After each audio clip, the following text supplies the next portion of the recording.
అంబుబాచి మేళా ప్రతి సంవత్సరం జూన్ నెలలో కామాఖ్య అమ్మవారికి ఋతుస్రావం జరుగుతుంది. సో మనం ఏమనుకుంటే అది జరిగిపోద్ది సార్. ఇప్పుడు నేను యాంకర్, నేను ఒక మంచి ఇంకా ఫేమస్ యాంకర్ అవ్వాలి 100% అవుతుంది. సో జాతకాలు మనిషి భవిష్యత్తును మార్చేస్తాయంటారు, లేకపోతే కర్మలు మారుస్తాయంటారు? మనల్ని మనము మానసికంగా సాటిస్ఫై చేసుకోవడానికి మనం ఎదుటి వ్యక్తిని కర్మ నాశనం చేస్తుంది అని అనుకుంటాం. ఇక్కడ 2 ఆప్షన్స్. మనము ఏమీ చెయ్యకుండా మనము నిజంగా శుద్ధపూసలమైతే మనల్ని ఎవడైతే టార్గెట్ చేస్తాడో వాడు సర్వనాశనం అయిపోతాడు. మనకు చేతబడి అనేది దట్ ఈస్ ఏ క్రియేచర్, అంటే అది నిజంగా చేయగలిగిన వాళ్ళు ఇప్పుడు లేరు. సో మన దగ్గర ఉన్నది సత్కాలు పెట్టేవాళ్ళు ఉన్నారు. సత్కాలు పెట్టేవాళ్ళు అంటే సెలబ్రిటీ సక్సెస్ అవ్వాలి అనుకున్న వాళ్ళకి ఇటువంటి ప్రయోగాల నుంచి విముక్తి కల్పిస్తూ ఉంటారా? సో నేను ఎక్కువగా రెమెడీ చేసేది బాలీవుడ్కి చేస్తాను. ఎందుకంటే బాలీవుడ్లో అసలు ఆల్మోస్ట్ 90% హీరోయిన్లు బ్లాక్ మ్యాజిక్ చేస్తారు. ఇప్పుడు జాతకంలో వాళ్ళు ఇలాంటి మనుషులను తెలిసినప్పుడు దాన్ని మీరు కొన్ని పరిహారాలు చెప్పినప్పుడు ఆ జ్యోతిష్యంలో చెప్పినవి మనం తిరగరాయొచ్చా? సో ఇంద్రుడు ఇచ్చినటువంటి శాపం ఏంది అంటే ఎవరైతే అందమైన అమ్మాయిలు ఉంటారో వాళ్లకు కుటుంబ సౌఖ్యం ఉండదు అని ఆయన ఇచ్చినటువంటి శాపం. అందుకని నువ్వు తీసుకో, ఎవరైతే అందంగా ఉన్న అమ్మాయిలు ఉంటారో వాళ్ళ జీవితంలో భర్త అనేవాడు ఉండడు. రెండవది, నువ్వు గమనించినట్లయితే ఎవరైతే ఆల్మోస్ట్ ఆల్ అందగత్తెలు ఉన్నారో వాళ్ళందరూ చూస్తే ఏజ్ గ్యాప్ ఉన్నటువంటి వాళ్ళని పెళ్లి చేసుకోవడమో లేదా సెకండ్ మ్యారేజ్గా వెళ్ళడమో జరిగింది. సో వేణుస్వామి గారు డబ్బు ఎలా సంపాదిస్తారు, డబ్బు సంపాదించడం ఎలా అని అడిగితే ఏమంటారు? ప్రపంచంలో 3 విషయాలు చాలా సింపుల్ విషయాలు. 1 డబ్బు సంపాదించడం, 2 అమ్మాయిని పడేయడం, 3 సెలబ్రిటీ స్టేటస్ అవ్వడం. ప్రపంచంలో 3 కష్టం. 1 డబ్బు నిలుపుకోవడం, 2 పడేసిన అమ్మాయిని కాపాడుకోవడం, 3 సెలబ్రిటీ స్టేటస్ నిలబెట్టుకోవడం. ఇప్పుడు 5 ఏళ్ల తర్వాత ఏం జరుగుతుందో చెప్తారా మాకు? బంగారం రేటు 5 లక్షలు అవుతుంది. 5 లక్షలు అయిపోతుందా? వెండి 6 లక్షలు అవుతుంది. పెట్రోలు డీజిల్ ఆల్మోస్ట్ ఆల్ దొరకకపోవచ్చు. ఇవాళ మతం గురించి మాట్లాడే జనాలు నెత్తిన పెట్టుకుంటున్న సమాజం 2-3 ఏళ్ల తర్వాత మతం గురించి మాట్లాడితే దొంగలను చూస్తారు.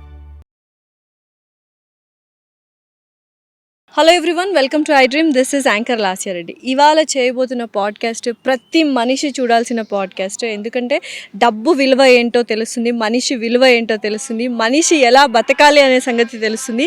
అయితే కొన్ని నిజాలు కఠినంగా ఉంటాయి, కానీ అవే నిజాలు. ఎంత హార్ష్గా చెప్తున్నారనేది కాకుండా ఎంత వాస్తవాలు చెప్తున్నారు అనేది ఇంపార్టెంట్. అంటే ప్రతి ఒక్క మనిషి సొసైటీలో ఈయన తప్పు తప్పు తప్పు అంటున్నా, నేను రైట్, నా మనసుకు నచ్చినట్టే నేను చేస్తాను, నేను ముక్కుసూటి మనిషిని అని చెప్తూ మనకి ఇవాళ అసలు జీవితం గురించి బోల్డ్ అని సత్యాలు వాస్తవాలు చెప్పారు. డెఫినెట్లీ ప్రతి ఒక్క మనిషి చూడాల్సిన video. He is none other than celebrity astrologer అనొచ్చు, ప్రముఖ జ్యోతిష్యులు అనొచ్చు. పరిచయం అక్కర్లేని పేరు వేణుస్వామి గారు. నమస్కారం వేణుస్వామి గారు. నమస్తే అమ్మ. ఓం నమో వెంకటేశాయ. వెంకటాద్రి సంస్థానం బ్రహ్మాండే నాస్తికించిన వెంకటేశ సమోదేవో నా భూతో నా భవిష్యతి. ఎలా ఉన్నారు? సూపర్ అమ్మ. రచరచస్య రచోభ్య. ఇప్పుడు చూడు, full on happiness and joyful. ఏంటి కారణం ఇంత హ్యాపీనెస్, జాయ్ఫుల్? ఎప్పుడు ఒక పాజిటివ్ ఆరా ఉంటుంది. ఏంటి? నమ్మకం, దేవుడి మీద నమ్మకం. కలియుగంలో మనల్ని నేను అసలు జనాల్ని నమ్మను. జనాల్ని అస్సలు నమ్మరు, మనుషుల్నే నమ్మను. అదేంటి సార్, ప్రతి మనిషిలోనూ దేవుడు ఉంటారంటారు కదా, మనిషిని నమ్మకపోతే మనుగడ ఎలా కుదురుతుంది? డైలాగులు సినిమాలలో చాలా బాగుంటాయి, చాలా అంటే చాలా బాగుంటాయి. సో ప్రతి మనిషిలోనూ ఒక మోసకారు ఉంటాడు, ఒక స్వార్థపరుడు ఉంటాడు అని నేను నమ్ముతా. మరి మనిషిని నమ్మకపోతే మనుగడ ఎలాగా? ఇప్పుడు మీరు ఇంత పెద్ద ఫామ్ హౌస్లో ఈరోజు మనం షూట్ చేస్తున్నాం, 11 మంది 12 మంది మీకు వర్క్ చేస్తుంటారు. మనిషిని పని వాళ్ళు కదా, డబ్బులు తీసుకొని పని చేస్తుంటారు. ఓకే, భారతదేశంలో డబ్బులు తీసుకొని పని చేయడం కూడా మనకు వాడు ఏదో సేవ చేసినట్టు ఫీల్ అవుతాడు.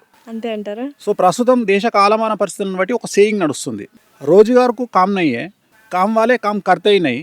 పని చేసేటోనికి పని ఉన్నోడు పని చేస్తలేడు, పని ఉన్నోడు పని చేస్తలేడు, పని లేనోనికి పని దొరకలేదు, పని మనుషులు కావాల్సిన వాళ్ళకు పని మనుషులు దొరకలేరు.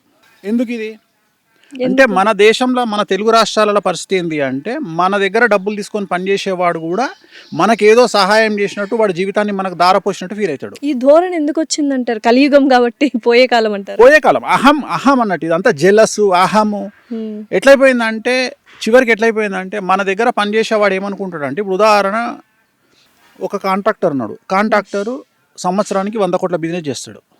వాళ్ళ దగ్గర పనిచేసే కూలి ఏమనుకోవాలంటే, మా యజమాని దగ్గర నేను పని చేస్తున్నా, ఆ యజమాని నాకు పని ఇస్తుండు, ఈయన వల్ల నాకు 5 ఏళ్ళు నోట్లకు పోతున్నాయి అనుకోవాలి. కానీ వీడు ఏం చేస్తాడు, వీడు ఎట్లా ఫీల్ అవుతాడు అంటే, నేను లేకపోతే మా ఓనర్ దివాలా తీస్తాడు అని వీడు ఫీల్ అవుతాడు. ఇవాళ రోజు పరిస్థితి ఏమైందంటే, నాకు మొన్న చెప్తున్నాడు ఒక అతను, వాళ్ళ డ్రైవర్ను తీసేసిండంట. ఏదో కోపం వచ్చి గొడవ వచ్చి ఒక యజమాని డ్రైవర్ని తీసేసిండంట. తీసేస్తే డ్రైవర్ స్టేటస్ పెట్టుకున్నాంట నైట్, ఏమని అంటే, నేను లేకపోతే నీకు తెలుస్తుంది. ఏమవుతుంది? ఏమవుతుంది? ఇంకో 1000 ఇచ్చి వేరే తెచ్చుకుంటాడు. సో నేను అనేది ఏంటంటే మూర్ఖత్వం అనేది జనాల్లో ఎక్స్ట్రీమ్ వెళ్ళిపోతుంది. సో నేను ఎందుకు నమ్మను అంటే నేను అడవిలో జీవించినట్టు జీవిస్తా. నేను ఎవరిని సహాయం అడగను. మరి ఎలా సహాయం నేను అదే చెప్తున్నా, సహాయం అడగను అంటే ఇప్పుడు నాకు కష్టం వచ్చింది. ఈ సమాజం ఎలా ఉంది అంటే ఇప్పుడు ఉదాహరణ నేను ఒక వ్యక్తిని సహాయం అడిగినా, ఏం సహాయం అడిగినా అంటే అరే బాబు నాకు ఇంకెవరికో మా ఇంట్లో తలకాయ నొప్పి లేచింది లేదా దెబ్బ తగిలింది, అపోలో హాస్పిటల్కి పోతున్నా రారా అంటే వాడు వస్తాడు. వాడు వచ్చినందుకు నేను వాడికి ఒక 50 లక్షల రూపాయలు హెల్ప్ చేసిన అనుకుందాం ఎగ్జాంపుల్. వాడు ఏమంటాడు అంటే తర్వాత సంవత్సరం తర్వాత నువ్వు చేసిన 50 లక్షల హెల్ప్ తొక్కాసు పనికిరాదు, నేను ఆ రోజు అపోలో హాస్పిటల్కి ఎంబడొచ్చి నీకు జెండు బాంబు కొనిచ్చిన చూడు అది ముఖ్యం అంటాడు వాడు. సో అప్పటి నుండి నాకు ఏమర్థమైందంటే సమాజంలో సహాయం అడగవద్దు, ఎవ్వరు సహాయం తీసుకోవద్దు. సో నువ్వు అడవిలో వెళ్తే ఎలా అయితే ఒంటరి జీవితాన్ని గడుపుతావో సమాజంలో కూడా అలాగే ఒంటరి జీవితాన్ని గడుపు. ఎందుకు ఇంత వైరాగ్యం? ఇది వైరాగ్యం కాదు, ఇది జనాల్ని స్టడీ చేసిన విధానం. ఓకే నీకు ఒక ఎగ్జాంపుల్ చెప్తా. డిసెంబర్లో నేను ఒక హాస్పిటల్కు ఒక అమ్మాయి, నాకు తెలిసిన అమ్మాయి ఫోన్ చేసి ఏడుస్తుంది. ఏమైంది తల్లి అని అడిగిన. అంటే నాకు యూట్రస్ ప్రాబ్లం వచ్చింది, నేను హాస్పిటల్లో ఉన్నా. మరి ఎందుకు ఏడుస్తున్నావు అంటే మా అమ్మ నాన్న ఎవరు నన్ను హాస్పిటల్ దగ్గరకు వచ్చి చూడడానికి రాలేదు, నేను హాస్పిటల్ ఒక్కదాన్నే అడ్మిట్ అయ్యి ఉన్నా, నా దగ్గర రూపాయి లేదు, నన్ను ఏం చేయమంటారని అడిగింది. నాకు కొద్దిగా నేను ఆడవారి పక్షపాతిని జనరల్గా. ఇమ్మీడియట్గా డ్రైవర్ను పిలిచి నేను హాస్పిటల్కి పోయి సమ్ అమౌంట్ తీసి అమ్మాయి చేతిలో పెట్టి పక్కన ఆమె అసిస్టెంట్ ఉంటే ఆమెకు 10,000 ఇచ్చి సామాన్లు ఈమెకి ఏమేమి కావాలో బ్రెడ్ ఫ్రూట్స్ అన్నీ కొని తల్లి అని చెప్పి ఆ అమ్మాయితో మాట్లాడి బయటికి వస్తుంటే నన్ను అభిమానించే ఒక పీడియాట్రిషియన్ అమ్మాయి డాక్టర్ ఎదురుగా వచ్చింది. స్వామి డాక్టర్ ఎక్కడికి వచ్చారు అంటే అమ్మ నువ్వేంది తల్లి ఇక్కడ ఉన్నావు అంటే నేను ఇక్కడ డాక్టర్ నువ్వు గురువు గారు. Okay right. ఒక సెల్ఫీ తీసుకుంది, నా నెంబర్ అడిగింది, నా పర్సనల్ నెంబర్ ఇచ్చిన, వచ్చేసిన. ఇది డిసెంబర్లో జరిగింది, 2025 డిసెంబర్లో జరిగింది. మేలో ఈ 2026 మేలో నాకు ఆ డాక్టర్ నాకు మెసేజ్ పెట్టింది. ఏమనంటే గురూజీ నాకు ఇంకా పెళ్లి కాలేదు కదా, నాకు సంబంధం వచ్చింది, ఆ సంబంధం మీరు ఏమన్నా కలుస్తుందా కలవదా చెప్పండి అని. సరే తల్లి చెప్తా అని. అబ్బాయి పుట్టినటువంటి సమయం సంధికాలంలో పుట్టిండు అంటే అది ఒక 10 నిమిషాలు అయితే వేరే రాశిలోకి వెళ్తుంది. అందుకని క్లారిఫికేషన్ కోసం ఈ అమ్మాయికి నేను ఫోన్ చేస్తాను టైం కోసం. 8 రోజులు చేసిన ఫోన్ లిఫ్ట్ చేయలే అమ్మాయి. లిఫ్ట్ చేయకపోతే నేను అమ్మాయికి మెసేజ్ పెట్టిన, ఎనీ ప్రాబ్లం అని పెట్టిన. Yes there is a problem అని పెట్టింది. అనగానే నాకు ఇంకా సర్రమని నేను ఫోన్ చేసి ఏందమ్మా మెసేజ్ పెట్టినావు, నువ్వేమో నాకు రెస్పాండ్ అవ్వట్లేదు, ఎందుకు ఇట్లా చేస్తున్నావు అని అడిగిన. లేదండి దెర్ ఈజ్ ఎ ప్రాబ్లం అన్నది. ఏం ప్రాబ్లం అన్నాను. మీరు మా హాస్పిటల్కి వచ్చిర్రు, మీకు డిసెంబర్లో గుర్తుందా? అవును తల్లి వచ్చిన. ఏమైంది? మీరు ఎందుకు వచ్చిర్రు? ఇట్లా జరిగింది తల్లి వచ్చిన. లేదు నాకు 5 రోజుల కింద తెలిసింది మీరు ఆ అమ్మాయిని చూడడానికి వచ్చిర్రు అని. తప్పేముంది దీంట్లో? ఏం లేదు, మా హాస్పిటల్లో అమ్మాయికి 3వ అబార్షన్, అది యూట్రస్ ప్రాబ్లం, మీకు అబద్ధం చెప్పి డబ్బులు తీసుకుంది. సో నేను అనే పాయింట్ ఏంటంటే ఈ అమ్మాయి నన్ను జస్టిఫికేషన్ చేసింది. ఏమని? నువ్వు ఆ అబార్షన్ అయిన అమ్మాయిని చూడడానికి వచ్చినావు కాబట్టి నువ్వే క్యారెక్టర్లెస్ ఫెలో, అలాంటి అమ్మాయిని చూడడానికి వచ్చినావు అంటే నువ్వు వేస్ట్ కానివి. అలా ఎలా అనుకుంటా? ఇట్లా ఎన్నిసార్లు కొట్టించుకోమంటావు నన్ను? మంచి చేయడానికి వెళ్ళారు, సహాయం చేయడానికి వెళ్ళారు, ఈ అమ్మాయి అపార్థం. చివరికి నువ్వు నమ్మవా అమ్మ, నేను ఒక 2 బెల్టులు కొని, బెల్టులు లిటరల్గా ఇప్పుడు నేను ఎప్పుడైనా లైఫ్లో బెల్ట్ వేస్తాను, ఎందుకంటే నేను లుంగి మీద ఉంటా. 2 బెల్టులు నా యాంగర్కి వేసుకొని ప్రతిరోజు దాన్ని చూస్తుంటా. ఎందుకు? అంటే ఎంతమందితో దెబ్బలు తినాలి లైఫ్లో ఇట్లా. మన ఒక అమ్మాయి వచ్చింది, నేను ఒక ఇన్ఫ్లుయెన్సరు, నాకు హెల్ప్ కావాలి. ఏం కావాలి తల్లి? నాకు ఒక ఐఫోన్ ఇప్పించండి. iPhone 17 Pro Max భారతదేశంలో ఐఫోన్ కానీ శాంసంగ్ కానీ లాస్ట్ 10 సిరీస్ నేను లాంచ్ చేస్తున్నా. లాంచ్ చేయగానే 10 ఫోన్లు కొని IAS లకు కానీ సినిమా వాళ్ళకి కానీ ఇవ్వడం నాకు అలవాటు, గిఫ్ట్ ఇవ్వడం. వెంబడే ఒక ఫోన్ తెప్పించి అమ్మాయికి ఇప్పించిన తర్వాత అమ్మాయి ఫోన్ చేసి ఏమంటది, నా ఫ్రెండ్ ఫోన్లో ఫోటోలు బాగా వస్తున్నాయి, మీరు ఇచ్చిన ఫోన్లో బాగా రావట్లేదు ఫోటోలు. అంటే ఆ ఉద్దేశం ఏం తెలిసి డూప్లికేట్ ఫోన్ అని. డూప్లికేట్ ఫోన్ మీరు ఇచ్చారా? ఏంటి దెబ్బ మీద దెబ్బ అంటే సహాయాలు నేను అనేది ఏంటంటే సమాజం అట్లుంది తల్లి. గుర్తించే స్థితిలో సమాజం, మనం చేసిన హెల్ప్ను గుర్తించే స్థితిలో సమాజం లేదు. వాళ్ళు ఏమంటారు అంటే రేపు పొద్దున మనం ఏమైనా అడిగినాం అనుకో, నీకు ఆ రోజు నేను సహాయం చేసినా నీ తీటకు నువ్వు చేసినావు అంటారు. అందుకని ఏమైపోయింది అంటే ఇప్పుడు నాకు ఏదో సమస్య వస్తుంది, వాడు ఎవడో వచ్చి నా దగ్గర ఉంటాడు. ఉదాహరణ చెప్తా. ఇప్పుడు ఉదాహరణ నిత్యం చచ్చేవాడికి ఏడ్చేవాడేవాడు అంటే రోజు చచ్చిపోయినానికి ఎవడు ఏడుస్తాడు? ఇప్పుడు నా గురించి రోజు ఏదో ఒకటి వస్తుంటది, లేదా ఏదో ఛానల్లో నా గురించి పెద్ద పెంట పెట్టిండు అనుకుందాం, నేను ఏడ్చుకుంటూ కూర్చోవాలనా? ఇక వాడు నేను కొద్దిగా నారాజు కూర్చోగానే ఎవడో నా దగ్గరకు వస్తాడు, గురుగారు నేను మీకు ధైర్యంగా ఉన్నా, నేను మిమ్మల్ని కాపాడుతా అని నాతోనే ఆ 2 రోజులు గడుపుతాడు. అంతే. ఇక జీవితాంతం అని నేను పోషించాలి. ఎందుకు అంటే ఆ రోజు నీ ఎంబడలేనా నేను, ఆ 2 రోజులు నీ ఎంబడున్నా నేను, ఆ రోజు నిన్ను పలాంటి ఈవాడు తిట్టిండు కదా, నేను నీ ఎంబడి 2 రోజులు గడిపినా కాబట్టి ఇక నువ్వు జీవితాంతం నాకు కూడికం చేయాలి. సహాయం చేసి తిరిగి సహాయం పొందడానికి ఈ సహాయం ఎక్కడదమ్మా, అంతే. భయపడేటోనికి సహాయము, నువ్వు భయపడు మన బ్లడ్ అనే లేదు. నేనే 100 మందికి ధైర్యం చెప్పేటోని. అంటే నేను ఏంటంటే చిన్న సహాయం లాస్ట్కు ఎట్లయిపోయిందంటే మనం చాయే గ్లాసు తీసి పక్కకు పెట్టినోడు కూడా ఆ రోజు నీకు చాయ్ గ్లాస్ తీసి పక్కకు పెట్టలే అంటాడు. అందుకని ఏమైపోయిందంటే స్నేహితులను కానీ బంధువులను కానీ ఎవరిని సహాయం అడగడం బంద్ చేసిన. నేను అందరికి కూడా అదే చెప్తా. ఇంకోటి తెలుసా ప్రాబ్లం ఏంటంటే ఇక్కడ ఏం జరుగుతుంది అనేది పక్కన పెడితే, ఇప్పుడు ఉదాహరణ చెప్తా. ఇప్పుడు మన ఇన్స్టాగ్రామ్లో నందు అని ఒక ఎన్ఆర్ఐకి సంబంధించినటువంటి హడావిడి జరిగింది. నందూస్ వరల్డ్ అంటే ఎక్కడికి వెళ్ళిపోయారు జనాలు అంటే, ఆమె లండన్ సిటిజన్, యూకే సిటిజన్. అవును. ఆమెను పట్టుకురావాలంటే ఒక 50 నుండి 100 కోట్ల రూపాయల ఖర్చు వస్తుంది భారతదేశానికి. Right, correct. మనకు ఆ విషయం తెలియదు. మనం అరెస్ట్లను వేసేస్తాం, ఉరి శిక్షను వేసేస్తాం, సంపినమని వేసేస్తాం, మన ఇష్టం వచ్చినాయి మనం వేసుకుంటాం, మనకు నచ్చినాయి మనం వేసుకుంటాం. మనకు బేసిక్ నాలెడ్జ్ ఏం లేదంటే బట్ చాలా మంది మోసపోయారు. చెప్పేది తల్లి, ఇక్కడ మోసం గురించి నేను మాట్లాడతలేను. మీ తప్పు మోసపోవడం అంటే మిమ్మల్ని నమ్మిరు కాబట్టి మోసపోయారు. ఎవడు నమ్మమన్నాడు మిమ్మల్ని? నేను అనే పాయింట్ ఏంటంటే ఎవడు నమ్మమన్నాడు? నమ్మిన దగ్గరనే మోసం ఉంటుంది. నేను దాని గురించి మాట్లాడతలేను. నేను మాట్లాడేది క్వశ్చనింగ్ నాలెడ్జ్ గురించి మాట్లాడుతున్నాను. ఒక సిటిజన్ ను ఇండియాకు పట్టుకురావాలి అంటే ఇంటర్పోల్ ఇన్వాల్వ్ కావాలి, దేశ ప్రధాని ఇన్వాల్వ్ కావాలి, ఒక స్టేట్ సీఎం ఇన్వాల్వ్ కావాలి, వాళ్ళ మీద ఇంటర్పోల్ కనెక్షన్ కావాలి, వాళ్ళని తీసుకురానికి ఇక్కడ నుండి స్పెషల్ టీమ్ అరేంజ్ చేయాలి. అక్కడికి పోయినాక లండనోడు మనకు పర్మిషన్ ఇయ్యాడు, మనతో మనం యుద్ధం చేయాలి. ఇప్పుడు లండన్ బార్డర్లో తెలుగుదేశానికి ఆంధ్రప్రదేశ్ తెలంగాణ రాష్ట్రానికి లండన్కు యుద్ధం అవుతుంది. ఆ యుద్ధంలో ఆమెను పట్టుకురావాలి. చాలా పెద్ద ప్రాసెస్. సో ఇవేం తెలియకుండా నందుని చంపేసిరు రాత్రి అని ఒకడు పెడతాడు, నందుని లేపుకొచ్చిండు అని ఒకడు పెడతాడు. నేను అనే బేసిక్ సెన్స్ చాట్ జీపీటీ ఉంది, అడగండి. ఒక సిటిజన్ పట్టుకురావాలంటే ఏమవుతుందో అడగండి. ఇదే తెలివి మనకు ఉంటే కింగ్ ఫిషర్ అని ఎప్పుడు పట్టుకోద్దురు కదా. అంతే కదా. మీరు ఎందుకు ఇట్లా చేస్తారు అంటే నేను దీనికోసం భయపడి, వీళ్ళు వేసేదానికి భయపడి, లేకపోతే నేను అదే ఏంటంటే కష్టం వస్తే ఎవరితో షేర్ చేసుకోకండి. ఏమవుతుందంటే కష్టం రావడం కంటే మీరు కష్టాన్ని షేర్ చేసుకోవడం వల్ల సమస్యలు ఎక్కువ వస్తాయి. బేసిక్ ఏం చేస్తావు నువ్వు, నీకు ఒక సమస్య వచ్చింది, దన్నా దోస్తులు ఇద్దరికి చుట్టాలకి ఇద్దరికి ఫోన్ చేసి నువ్వు టెన్షన్ లో పానిక్ అటాక్ వల్ల 10 మందికి చెప్తావు. ఈ 10 మందిలో ఏ నా కొడుకు నీకు పని చేయడు. నువ్వు ఫోన్ పెట్టేసిన మరుక్షణం వాడు ఏం చేస్తాడు తెలుసా, 100 మందికి ఫోన్ చేస్తాడు. అయ్యిందంట, ఆగిందా ఇది, దీనంత యాంకర్ లేదట ఏడా, ఆగిందా ఇది వాడు చెప్తాడు. నువ్వేం చేసుకున్నావు, సహాయం చేస్తారని ఫోన్ చేసినావు, వాడు ఫోన్ పెట్టే చేసే పనిది. ఇట్లా 100 మంది ఇంటూ 10 వేసుకున్నా 1000 మంది నేను తిడతారు తప్ప ఇలా ఎవడు వచ్చి నీకు సహాయం చెప్పాడు. సో మనకి మనమే సహాయం చేస్తాం. సో నేనేమంటున్నా అంటే మర్డరు మానభంగం ఈ 2 చేస్తే నేను ఎవడు కాపాడలేడు. బ్రెయిన్ స్ట్రోక్, హార్ట్ స్ట్రోక్ ఈ 2 వస్తే నేను ఎవడు కాపాడలేడు. సో ఈ 4కి భయపడు, దేనికి భయపడు. ఇప్పుడు ఉదాహరణ, మీ ఇంట్లో ఎవరికో బ్రెయిన్ స్ట్రోక్ వచ్చింది, బ్రెయిన్ స్ట్రోక్ గారు ఆగండి, మా నాన్నగారు వస్తున్నారు ఆన్ ది వే, ఇప్పుడే మెట్రో దిగిర్రు అన్నాం అనుకో, అవుతుంది? అది ఆగదు. వచ్చే వరకు గిలగిల కొట్టుకొని పీకుతాడు. హార్ట్ స్ట్రోక్ కూడా అంతే. రైట్, ఇది బేసిక్. ఈ 2 బేసిక్. అంటే ఒక మనిషి చచ్చిపోవడానికి ఈ 2 మాత్రమే కారణాలు అవుతాయి. ఎయిడ్స్కు 10 ఏళ్ళు బతుకుతావు, క్యాన్సర్కు మంచి నార్మల్ క్యాన్సర్, థైరాయిడ్ క్యాన్సర్ అయితే జీవితాంతం బతుకుతావు, సచ్చే వరకు బతుకుతావు, అంటే 70 ఏళ్ళు బతుకుతావు. కొన్ని క్యాన్సర్లలో 2 ఏళ్ళకు పోతావు. బట్ ఏదైనా 10 నిమిషాల అకస్మాత్తుగా వచ్చే చావుల గురించి 2. నేను మాట్లాడేది 2. అకస్మాత్తుగా అంటే దేవుడు డిసైడ్ చేసిన ఈ 2. నేను అనేది యాక్సిడెంట్ కాకుండా only brain stroke, heart stroke, ఇవి కాకుండా ఏది నిన్ను ప్రాబ్లం క్రియేట్ చేయదు. అట్లనే మర్డరు మానభంగం తప్ప ఏది చేసినా ఏం కాదు. మనిషికి మనిషి సహాయం లేకుండా ఎవడు చేస్తున్నాడు తల్లి, సహాయం ఎవడు చేస్తున్నాడు, ఎవడు చేస్తుండు? మీకు ఇంతవరకు అంటే ఇన్ని ఇయర్స్ అయింది, ఎవరి సహాయం పొందలేదా మీరు ఇంతవరకు? వేణుస్వామి గారి జీవితంలో ఒక మనిషి సహాయం పొందలేదు అపార్ట్ ఫ్రమ్ ఫ్యామిలీ?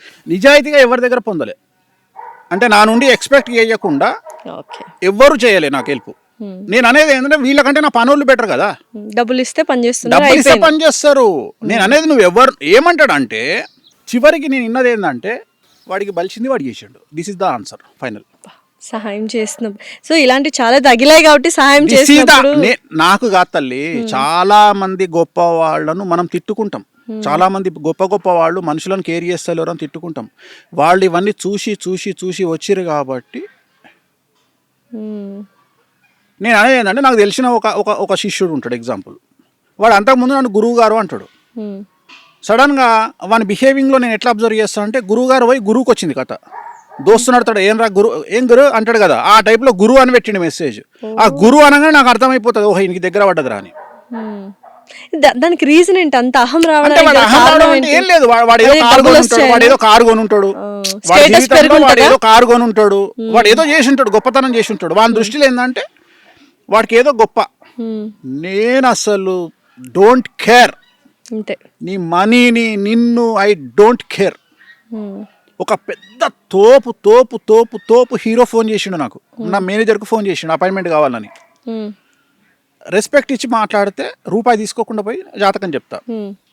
చాలా యారగెంట్గా ఫోన్ చేసి నా మేనేజర్తో యారగెంట్గా మాట్లాడితే, తెలుగు హీరోనా సౌత్ ఇండియన్? తెలుగు హీరోనే. తెలుగు హీరో చాలా యారగెంట్గా మాట్లాడితే నా మేనేజరు మీరు వస్తారా ఆఫీస్కి, సో గురుగారు రావాలన్నా అంటే, ఏంది మేము రావాలన్నా గురుగారి దగ్గరికి ఓ అంటే నేను అడిగిన ఏందంట అని అడిగిన.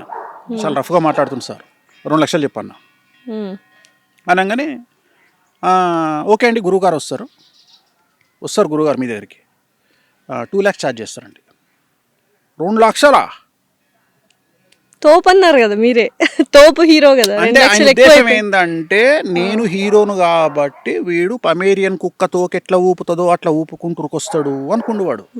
కానీ మనకు అర్థం కాలే, డబ్బును మనం కేరీ అయ్యాం, స్టేటస్ను మనం కేరీ అయ్యాం, ఎందుకంటే చూసి తంగైపోయినాం. ఎన్ని కోట్ల ఆస్తి ఉంది సార్ వేణుస్వామి గారికి? వేణుస్వామికి ఆస్తి ఉందా లేదా అనేది ఒక విషయం పక్కన పెడితే నీకు ఉల్టా ప్రశ్న ఇస్తా. ఒక అమ్మాయి ఒక గుడిసెలో ఉన్న వ్యక్తికి ఎస్ చెప్పొచ్చు, ఒక కింగ్ను దొబ్బే అనొచ్చు. అది ఆ అమ్మాయికి ఎంత ఉంది? ఆ అమ్మాయికి ఎంత ఉంది? That is called self respect. That is called self respect. నువ్వు గుడిసెలు ఉన్నతో పోయినావు, నాతో పోలే, అది అమ్మాయి ఇష్టం రా బాయ్, అది అమ్మాయి ఇష్టం. డెఫినెట్లీ నా ఇష్టం, నాకు సెల్ఫ్ రెస్పెక్ట్ ఎక్కువ. నేను ఇదే రెస్పెక్ట్ నేను వేరేటోడు అడిగితే, ఒక అడుక్కున్నటోడు అడిగితే నేను బెండ్ అవుతా. నేను డబ్బు లేనోళ్ళకి ఇంపార్టెన్స్ ఇస్తా, డబ్బు ఉన్నోళ్ళకి ఇంపార్టెన్స్ ఇయ్యను. ఎందుకంటే నా ఉద్దేశంలో డబ్బు లేనోడిని డబ్బు ఉన్నోడిగా చేయడమే నా మోటో. సో మామూలు మనిషిని సెలబ్రిటీగా చేయడమే నా మోటో. ఓకే, ఇదే ప్రశ్న నాకు మైండ్లో రన్ అవుతుంది. మీరే ఆన్సర్ చెప్పారంటే సెలబ్రిటీలు అవుతారు అని వాళ్ళ గురించి తెలుసుకొని వెళ్ళి పూజలు చేస్తున్నారు, లేకపోతే వాళ్ళు సెలబ్రిటీ అవ్వాలి మీ దగ్గర పూజలు చేసుకున్న తర్వాత వాళ్ళు సెలబ్రిటీ? యోగం ఉంటే చేస్తా, లేకుంటే చెయ్య. ఓకే, సో మీ దగ్గరికి చాలా మంది సెలబ్రిటీలు అవ్వాలని వచ్చిన వాళ్ళకి యోగం ఉందని వాళ్ళ జాతకం చూసి. ఎందుకంటే నేను కూడా అందరు జ్యోతిష్యులాగానే దుకాణం ఇంట్లో పెట్టుకొని చాలా సైలెంట్గా బ్రతకొచ్చు. ఇంత మీడియాలో పెంట చేసుకొని ఎవరెవరి దృష్టిలో పడి నేను ఇంత కష్టాలు అనుభవించాల్సిన పని నాకు లేదు. నేను ఎందుకు ఇటువైపు వచ్చినా అంటే వామాచారం అనేది నా డ్రీమ్. వామాచారం అంటే ఎడమ చేతితో పూజలు చేయడము అనేది నా డ్రీమ్. సో ఇప్పుడు దశమహా విద్యలు కామాఖ్య అమ్మవారు అంటే లెఫ్ట్ హ్యాండ్ పూజలు చేయబడేది వామాచారం అనేది డ్రీమ్. అంటే ఎలాగైతే మెడిసిన్లో నార్మల్ మెడిసిన్ ఉంటుందో దాంట్లో స్టిరాయిడ్స్ లాంటివి ఈ పూజలు. సో ఇది ఇన్స్టెంట్గా రెమెడీస్ ఇస్తాయి, ఇన్స్టెంట్గా ఎక్స్ట్రీమ్ లైఫ్ ఇస్తుంది. చాలా ఇంకా నువ్వు చచ్చిపోతావు ఇంకా బ్రతకలేవు అనుకున్న స్థాయి నుండి, రోగంతో కాదు కష్టాల నుండి, అలాంటి మనిషిని రాత్రిని మిరాకిల్స్ చేసి కింగుని చేసి పెడతాయి ఈ పూజలన్నీ. మరి స్టార్ట్ చేశారా వామాచారం?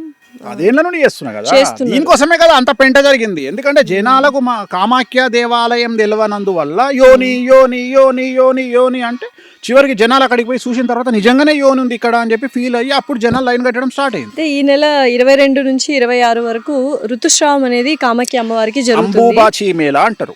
అంబుబాచి మేళా ప్రతి సంవత్సరం జూన్ నెలలో కామాఖ్య అమ్మవారికి ఋతుస్రావం జరుగుతుంది.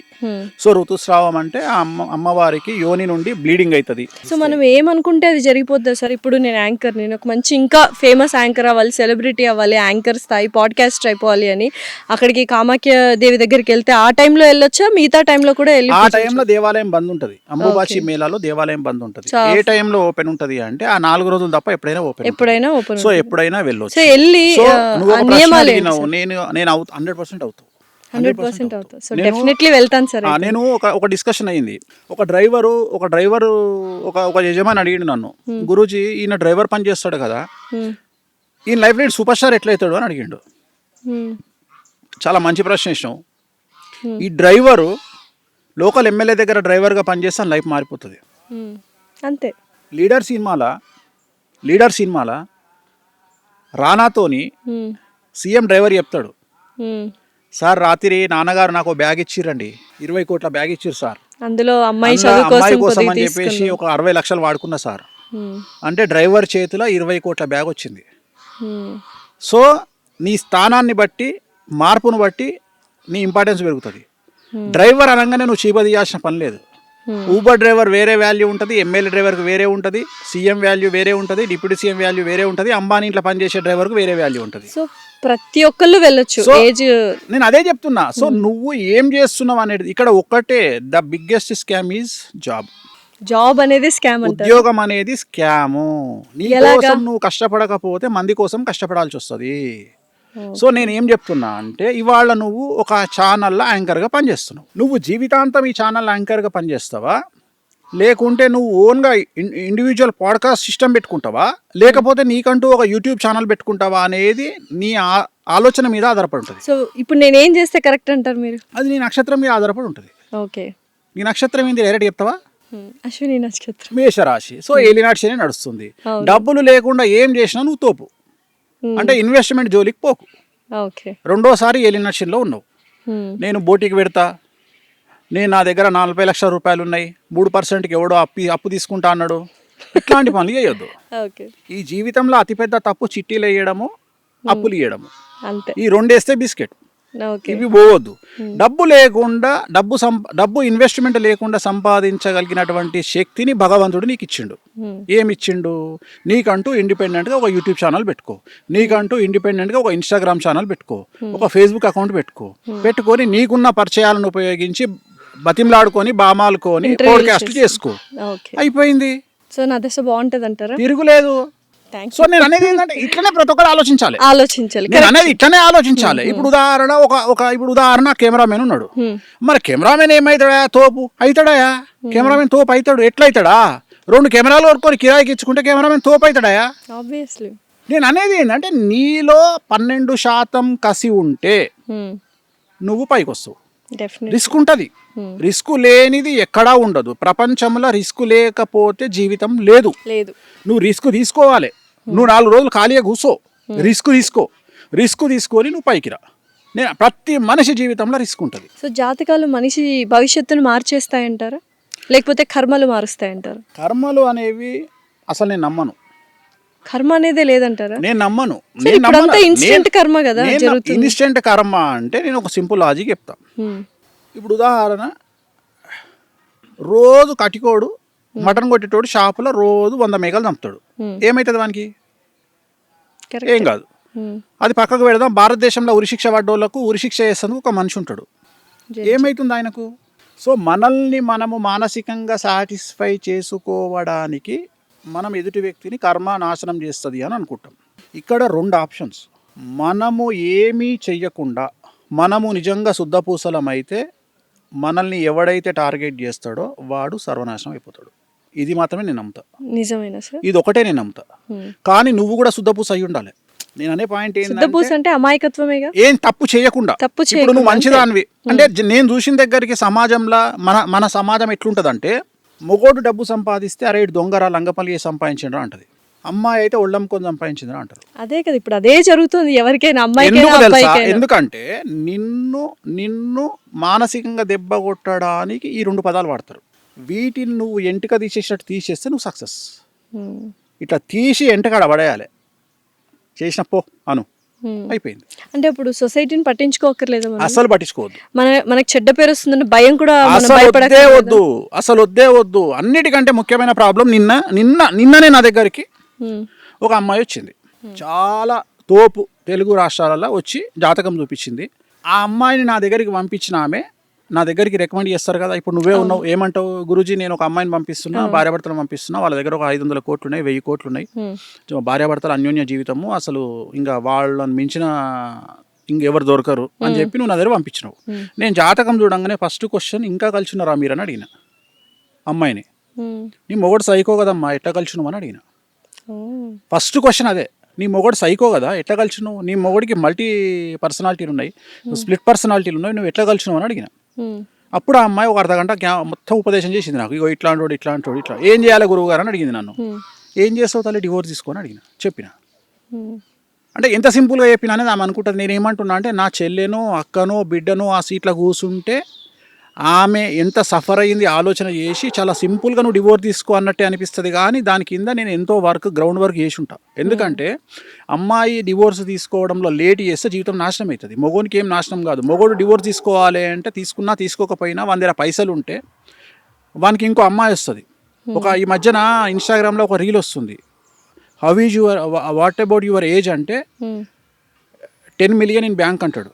అర్థమైంది. ఏజ్ తో సంబంధం లేదు, బ్యాంక్ మొగోనికి ఏజ్తో సంబంధం లేదు, మొగోనికి ఏజ్తో సంబంధం లేదు. బ్యాంక్ బ్యాలెన్స్ చెప్తే అమ్మాయి ఉంటుంది. కానీ ఆడదానికి అందం ఉండాలి, స్ట్రక్చర్ ఉండాలి, ఫిజిక్ ఉండాలి. ఇవన్నీ దాటితే అమ్మాయిని దేకేటోడు ఉండడు. నేనేమన్నా అంటే తల్లి ఇవాళ నీకు 30 ఏళ్ళు, నీకు ఆల్రెడీ పెళ్ళైంది 18 ఏళ్ళకు, అంటే 12 ఏళ్ళు అవుతుంది, నీకు 8 ఏళ్ళ బిడ్డ ఉంది.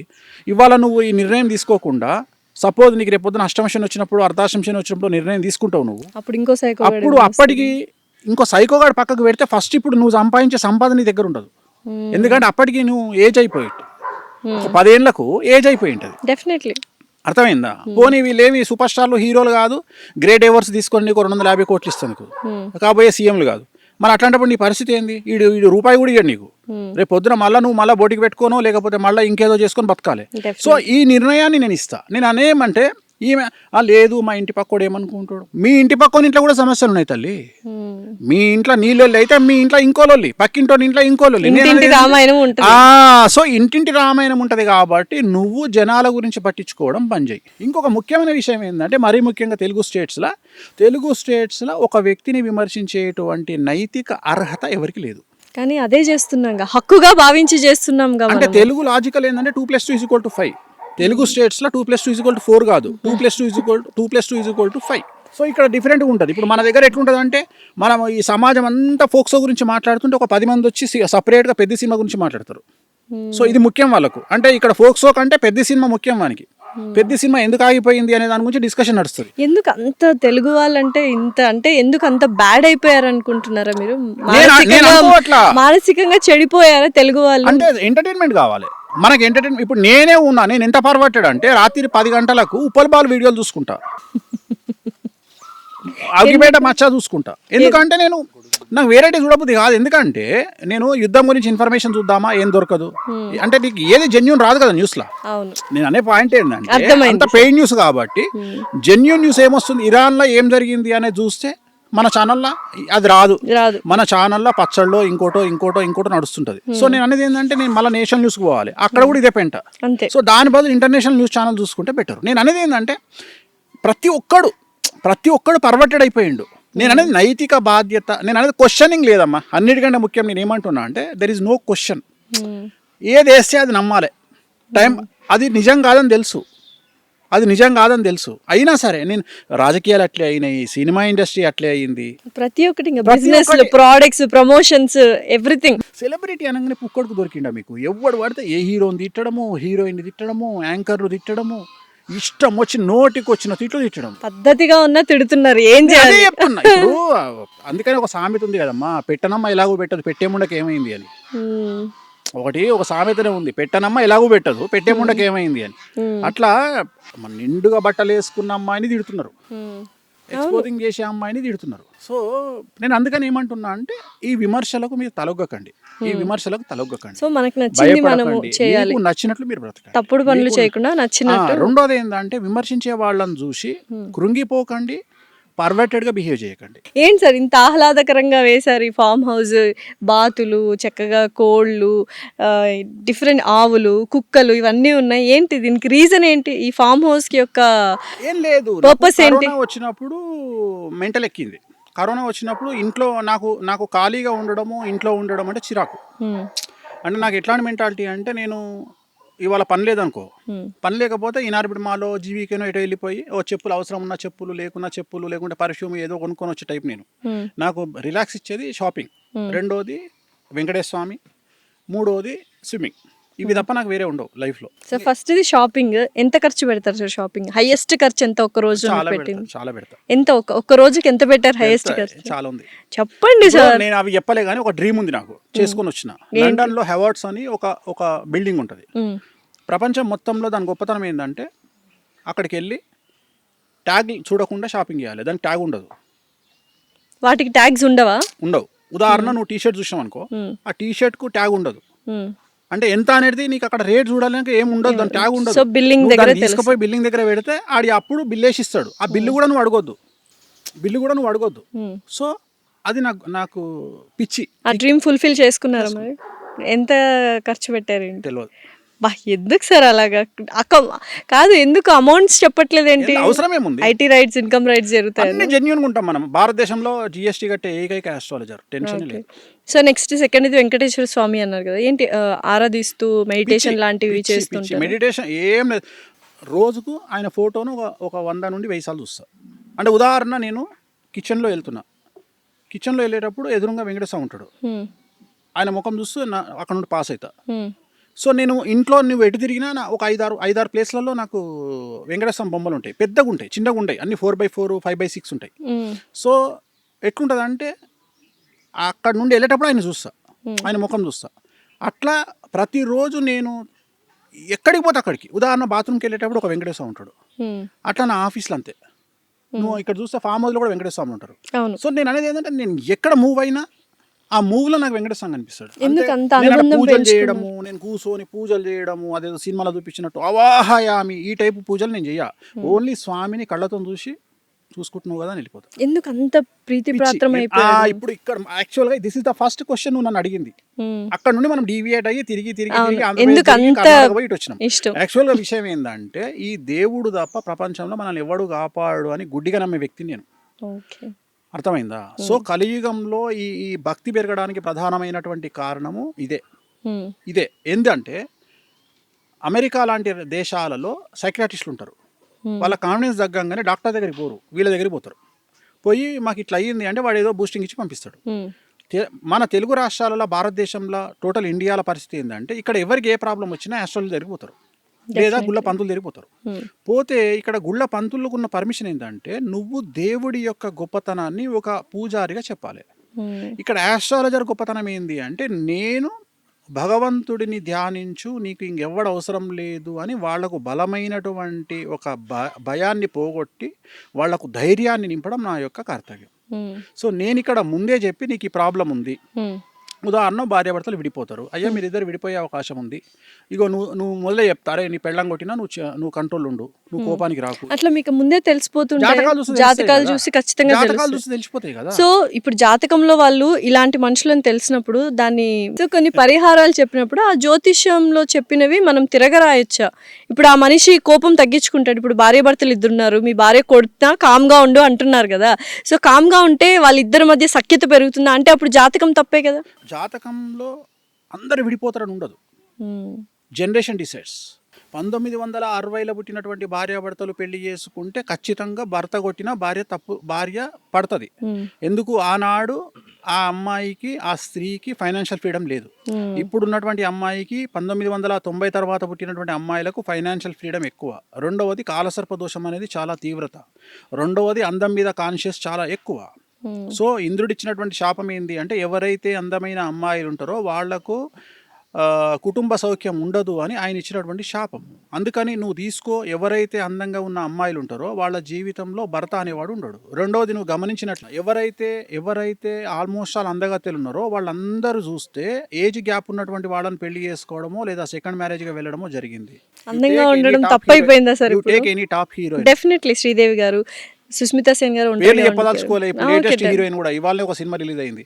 సో ఆమె కూడా. సో ప్రతి ఒక్కళ్ళు ఏజ్ వాళ్ళకంటే ఎక్కువగా ఉండే వాళ్ళని పెళ్లి చేసుకుంటారు. ఎందుకంటే ఎక్కువగా ఏజ్ లో పెద్దవాడైన వాడు తన భార్యను కూతురును చూసుకుంటాడు ప్రేమగా. అందుకని తెలివిగల అమ్మాయి ఏం చేస్తుంది అంటే అలా దగ్గర పోతుంది. ఎవరైతే తెలివి లేని మూర్ఖపురాలు ఉంటుందో ఆ అమ్మాయి ఏం చేస్తుంది అంటే నాకు మంచి అందమైనటువంటి వాడు కావాలి అనుకుంటే మనకు ఆల్రెడీ దుకాణం పెట్టడానికి ఇంకా 7 మంది అమ్మాయిలు రెడీగా ఉంటారు. సో తన్నుకొని వచ్చి వీళ్ళిద్దరు విడిపోతారు. అయితే ఇప్పుడు అందమైన అమ్మాయి అందంగా ఉన్న హస్బెండ్ చేసుకోవద్దంట. నేను అనేది ఆల్రెడీ ఖాళీగా లేడు కదా అని చెప్తున్నా. ఓకే. నేను అనే పాయింట్ ఏంటంటే ఇక్కడ ఇంకోలాగా చెప్పొచ్చు, అందానికి ఇంపార్టెన్స్ ఇవ్వకుండా వాళ్ళ మనసుకు నచ్చిన అది ఎవడిస్తాడు.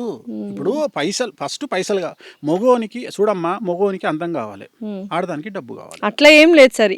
చెప్పేది ఉంటారు అమ్మాయిల్లో అబ్బాయిలో మనసు చూసి ప్రేమించే వాళ్ళు కూడా సో ఉంటారు. ఇక్కడ నువ్వేం చేస్తున్నావు అంటే ఇక్కడ మనకు మనకు సెట్ అవుతారా, మనం కంఫర్ట్ ఫీల్ అవుతామా అనే వాళ్ళు అమ్మాయిలు అబ్బాయిలు కూడా ఉంటారు. మనం ఎప్పుడే గానీ ఆడవాళ్ళ జాతకంలో ఉన్న దోషాన్ని బట్టి, నాకున్న అవగాహనను బట్టి ఏంటంటే ఎప్పుడే గానీ ఆడవాళ్ళు ఫస్ట్ అటెంప్ట్ లో సక్సెస్ కారు. అంటే ఇప్పుడు పెళ్లి చేసుకోవాలి, ఇప్పుడు నువ్వు డైలాగులు చెప్పినావు, ఈ డైలాగులు ఫస్ట్ అటెంప్ట్ పనికిరావు.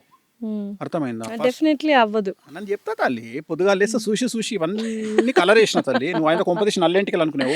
లేదు సార్, నేను ఇందాక వచ్చినప్పుడు అడిగేయండి మొత్తం. సో ఇక్కడ విషయం ఏంటంటే తల్లి, ఫస్ట్ అటెంప్ట్ లో ఏ అమ్మాయి సక్సెస్ కాదు. ఎందుకంటే అమ్మాయి గొప్పతనం ఏంటంటే, కలియుగంలో అమ్మాయి గొప్పతనం ఏంటంటే, ఇంద్రుడిచ్చిన శాపం వల్ల గంజాయి మొక్కను పెట్టి 100 తులసి మొక్కలు పెట్టి ఒక గంజాయి మొక్కను పెడితే ఈ అమ్మాయి 100 తులసి మొక్కలను చేయితో చింపుకుంటూ వెళ్ళిపోయి గంజాయి మొక్కను అట్లా లేపుతుంది, పైకి లేపి నెత్తిన పెట్టుకొని వస్తుంది. అమ్మాయిలు రెడ్ ఫ్లాగ్స్ ని తీసుకుంటారు. దొంగనా కొడుకులను, నాట్ రెడ్ ఫ్లాగ్స్, దొంగనా కొడుకులను. సో నేను ఇప్పుడు నాకు తెలిసిన ఒక క్లయింట్ ఉంది, ఆ క్లయింట్ నా దగ్గరకు వచ్చింది. నా దగ్గరకు వచ్చి, గురువు గారు నేను వీని పెళ్లి చేసుకుంటా అన్నది. అంటే నేనేం చెప్పిన అంటే, అమ్మ తెలుగు రాష్ట్రాలలో లిస్టు తీస్తే, దొంగనా కొడుకుల లిస్టు తీస్తే ఆడు నెంబర్ 1 ఉంటాడు అని వేసుకోకు అని చెప్పిన, వాడిని చేసుకోకు అని చెప్పిన. ఇది జాతకం గురించి కాదు తల్లి, ఇది నేను జాతకాలు చూసి కాదు, జాతకాలు చూసి చెప్తాను. అంటే అమ్మాయి నా దగ్గరికి జాతకం చూడడానికి వస్తానని చెప్పి ఆ అమ్మాయికి దండం పెట్టి, తల్లి జాతకం పక్కకు పెట్టు, ఆడు దొంగనా కొడుకు వాడిని పెళ్లి చేసుకోకని చెప్పిన. వాడు అదేదో సినిమాల నాకు ఆ కూల్ డ్రింకే కావాలి అనే టైప్లో వాడినే చేసుకుంది. వాడు ఏం చేసిండు, వేణుస్వామి మాట కూడా తప్పయ్యేటట్టుగా ఈ అమ్మాయికి పరిచయమైన 15 రోజులకు ఒక 20 లక్షల కారు గిఫ్ట్ ఇచ్చిండు. ఇది వేణుస్వామిని కాదు, వెంకటేశ్వర స్వామి కూడా పక్కకు ఉన్నది. ఎందుకంటే ఆ కారు గిఫ్ట్ ఇవ్వగానే వీడికి 100 కోటీశ్వరుడు అనుకున్నది. అయిపోయింది, పెళ్లి చేసుకుంది. వాడేం చేసిండు, 6 నెలల తర్వాత ఈ అమ్మాయిని పెళ్లి చేసుకుండు. ఈ అమ్మాయి పేరు మీద 2 కోట్ల రూపాయలు అప్పు తీసుకున్నాడు. ఈ పిల్ల పేరు మీదనే అప్పు తీసుకున్నాడు. ఈ పిల్ల ఇల్లు ముంచిండు, ఈ పిల్ల పైసలు ముంచిండు. అమ్మాయి సెలబ్రిటీనే కదా, అన్ని బిస్కెట్ చేసిండు. బిస్కెట్ చేసినాక ఈ అమ్మాయి ఏమైపోయా, అయ్యో హలో లక్ష్మణ అని కూర్చుంది. అమ్మాయి సెలబ్రిటీనే కదా తెలియదు నాకు. అయిపోయినాక ఇంకా డివోర్స్ కూడా కాలే, ఆడు ఇంకో సెలబ్రిటీతో దుకాణం పెట్టిండు. నేను అనే పాయింట్ ఏంటంటే, ఇక్కడ మంచి చెడు అనేది యు కాంట్ డిసైడ్. నువ్వు ఒక వ్యక్తి మంచోడా చెడ్డోడా అనేది నువ్వు డిసైడ్ చెయ్యలేవు. సో నేను అనేది జాతకాల పరంగా వీ కెన్ డిసైడ్.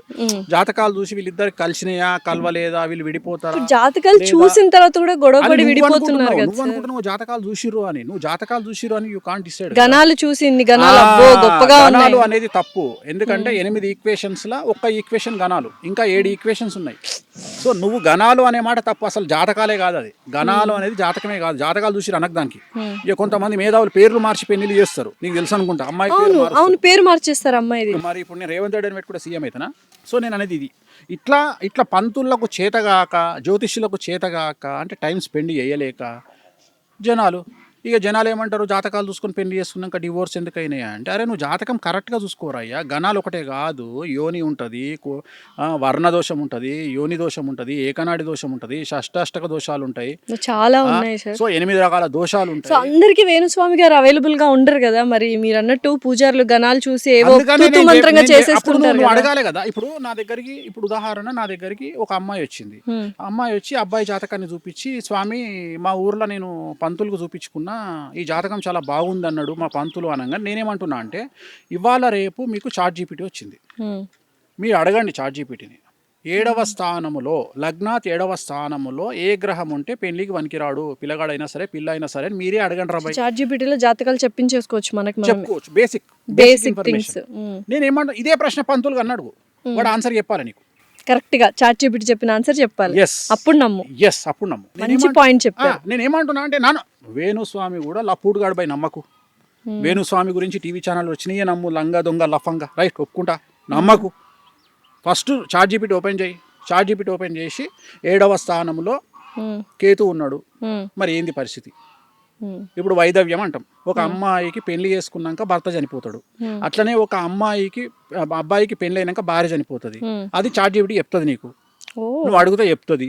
నువ్వు 7వ స్థానంలో ఉంటే పంతులు గాడి చెప్పలే నీకు. నువ్వు చక్కగా తీసుకుపోయాను ముందర పెట్టి ఆ 7వ స్థానంలోకి కేతు ఉన్నాడు ఎట్లా చేసుకోవాలి పంతులు అని అడగంగానే చెమటలు వస్తాయి పంతులకు. ఎందుకంటే సబ్జెక్ట్ పంతులు తెలియదు కాబట్టి తెలియదు. నాకు తెలియదు తల్లి అంటాడు. ప్రతి ఒక్కలా వేణుస్వామి గారిని అప్రోచ్ కాలేరు కాబట్టి చాట్ జీపీటీ నేను అందుకనే బేసిక్ గా అంటున్నా, నేను వాడమంటున్నాను. క్లియర్గా చెప్తున్నాను. నేను చాట్ జీపీటీని అడగండి. నేను అనేది ఏంటంటే చాట్ జీపీటీ మనుషుల కంటే చాట్ జీపీటీ గొప్పది కాదు. త్వరలో చాట్ జీపీటీ అంతమవుతుంది, ఏఐ కూడా అంతమవుతుంది. ఏఐ అనేది మనుషులకు పోటీ రాదు జాతకరీత్యా. ఏంటి సార్ ఫ్యూచర్ అంతా ఏ అంటున్నారు? Waste waste waste. ఏ ఆర్టిఫిషియల్ ఇంటెలిజెన్స్ ఫ్యూచర్ అంతా అంటున్నారు. అండర్లైన్ వేణుస్వామి చెప్పిండు, అండర్లైన్ రాసుకోండి. ఏమని? ఏఐ పోతుంది. ఎప్పుడు ఎన్ని ఇయర్స్ కి పోతుంది?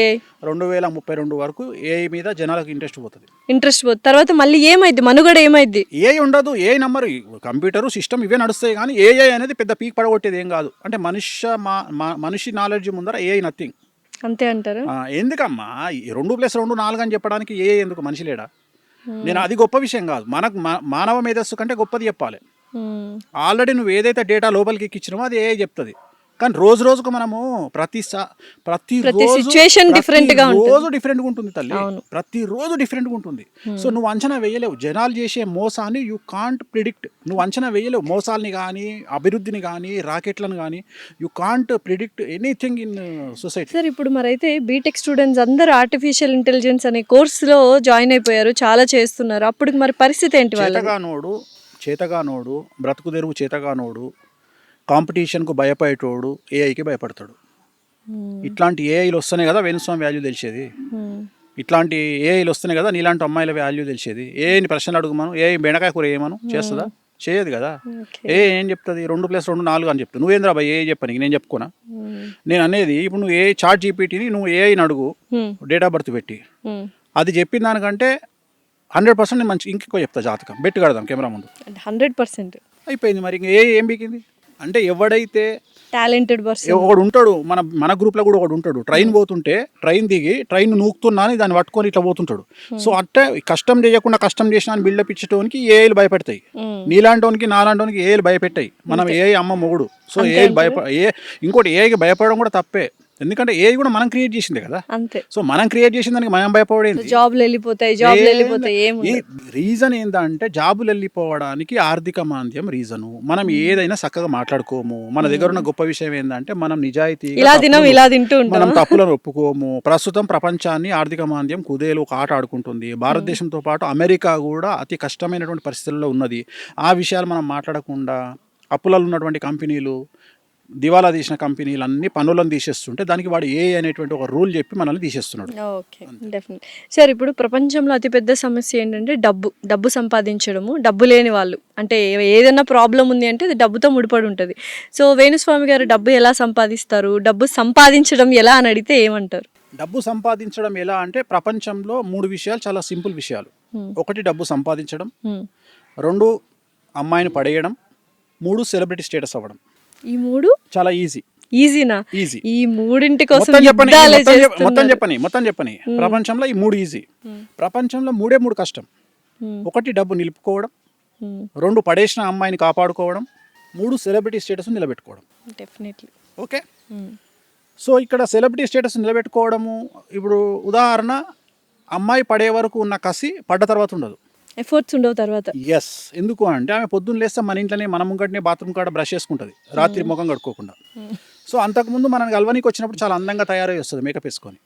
సో తర్వాత మనకు అందంగా అనిపించదు. లుక్సేనా సార్ చెప్తా నేను. సో తర్వాత అంతకుముందు ఆ అమ్మాయిని ప్రేమించేటప్పుడు ఈ అమ్మాయి పడితే చాలు అనుకుంటాడు మొగోడు.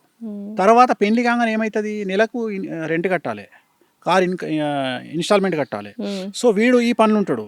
అమ్మాయికి ఏమనిపిస్తుంది అంటే ఇంతకుముందు వీడు టైం అంతా నాకు ఇచ్చేటోడు, ఇప్పుడు నాకు ఇస్తలేడు. సో వాన్ సావేంది, పైసలు సంపాదించి బాధ్యతల వల్ల వాడు నానా రకాల సంకలు నాకాల్సి వస్తుంది. ఈ అమ్మాయి ఏమనుకుంటుంది, నాతో మాట్లాడతలేడు అనుకుంటుంది. రెండోది అమ్మాయి మెంటాలిటీ ఎట్లుంటుంది అంటే నువ్వు 10 కిలోల బంగారం నెక్లెస్ మెడలేసినావా, రాత్రి 8 గంటలకు అన్నం తినలేదు అని అడగకపోతే ఈ 10 తులాల బంగారం మీకినట్టే. అంతే కదా. నేను అదే చెప్తున్నా, దీన్ని బ్యాలెన్స్ చేయగలిగిన వాడు మగవాడు అని చెప్తున్నా. నేను ఎక్కడ అమ్మాయిని తప్పు మొగోడు ఏమనుకుంటాడు అంటే నేను మంచి కారు పెట్టినా నా పెళ్ళానికి అని ఖుషి అవుతాడు. నేనేమంటారా, కారు పెడితే కాదురా, రాత్రి పొద్దున టిఫిన్ చేసినావని అడుగురా, హ్యాపీ ఫీల్ అవుతుంది.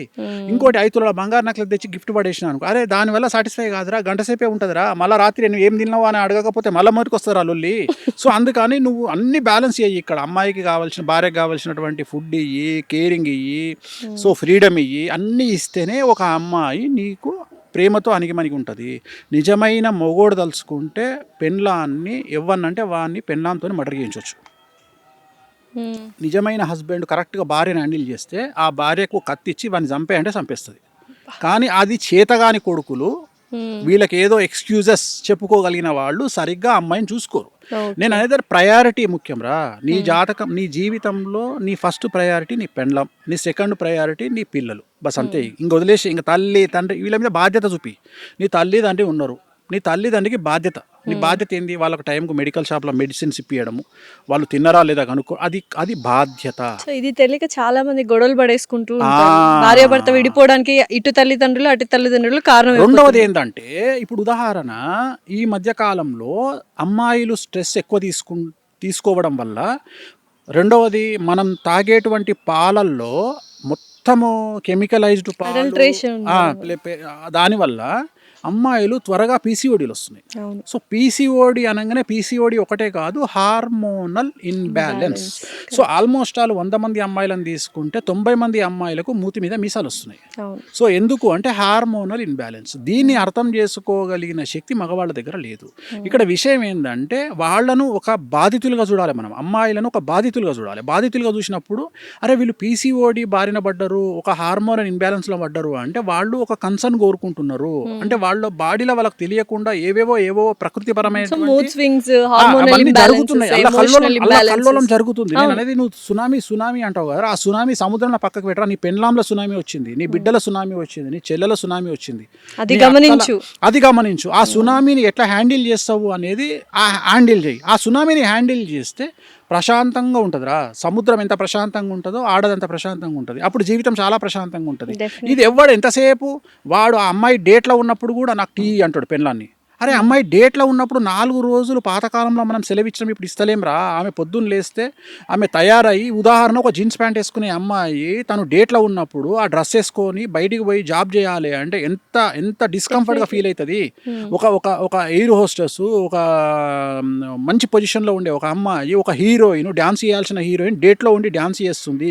లేదు ఒక యాంకరు 18 గంటలు నిలబడి 5 ఎపిసోడ్లు ఇవ్వాల్సిన యాంకరు డేట్లో ఉండి అడ్డగోలుగా నీళ్లు అన్నట్టు బ్లీడింగ్ అవుతుంటే ఆ అమ్మాయి ఆడ నిలబడి చేయాలి అంటే, అరే నీకు దెబ్బ తగిలి, నీకు ఒక చిన్న బొటనేలకు దెబ్బ తగిలి గిలగిల కొట్టుకొని 3 పల్టీలు కొడతావు, గాడిది కొడక ఆ అమ్మాయి బ్లీడింగ్తో ఆడ కష్టపడుతుంది. నువ్వు ఆమెను కంపేర్ చేసి ఆమె గురించి తెలుసుకోలేనటువంటి మూర్ఖముండా కొడుకువి. నువ్వు నీ తప్పు పెట్టుకొని నువ్వు అమ్మాయిలను తిడితే లాభమేమో. మూడ్ స్వింగ్స్ వచ్చినా కూడా దాన్ని కూడా అవహేళన చేస్తున్నారు. నేను అదే చెప్తున్నా, అది అర్థం చేసుకోవాలి. ఇప్పుడు తిట్టంగానే ఎందుకు తిట్టింది, సింపుల్ లాజిక్. ఓకే, పీరియడ్స్ లో ఉందా లేదా, ఇప్పుడు అంత దూరం ఎందుకు పోతున్నావు? నేను నా బిడ్డ దగ్గర నుండి పోతుంటే అది ఏదైనా మాట్లాడంగానే డైరెక్ట్ రివాల్వర్ పెడుతుంది. అంటే ఒక టపాక్ మన ఒక మాట అంటుంది, అనగా నాకు అర్థమైపోయింది ఏంది తల్లి అంట, అనగానే అర్థమైపోతుంది నాకు. నేను అనుకుంటా డేట్ ఎప్పుడు అంటానా చూసి ఎల్లుండి అంటది. ఎల్లుండి అంటే ఇది 2 రోజుల ముందే దుకాణం పెట్టింది అని ఇక మళ్ళీ దాని దిక్కు పోకుండా ప్రశాంతంగా ఉన్నది ఏమన్నా అర్థం చేసుకుంటాం.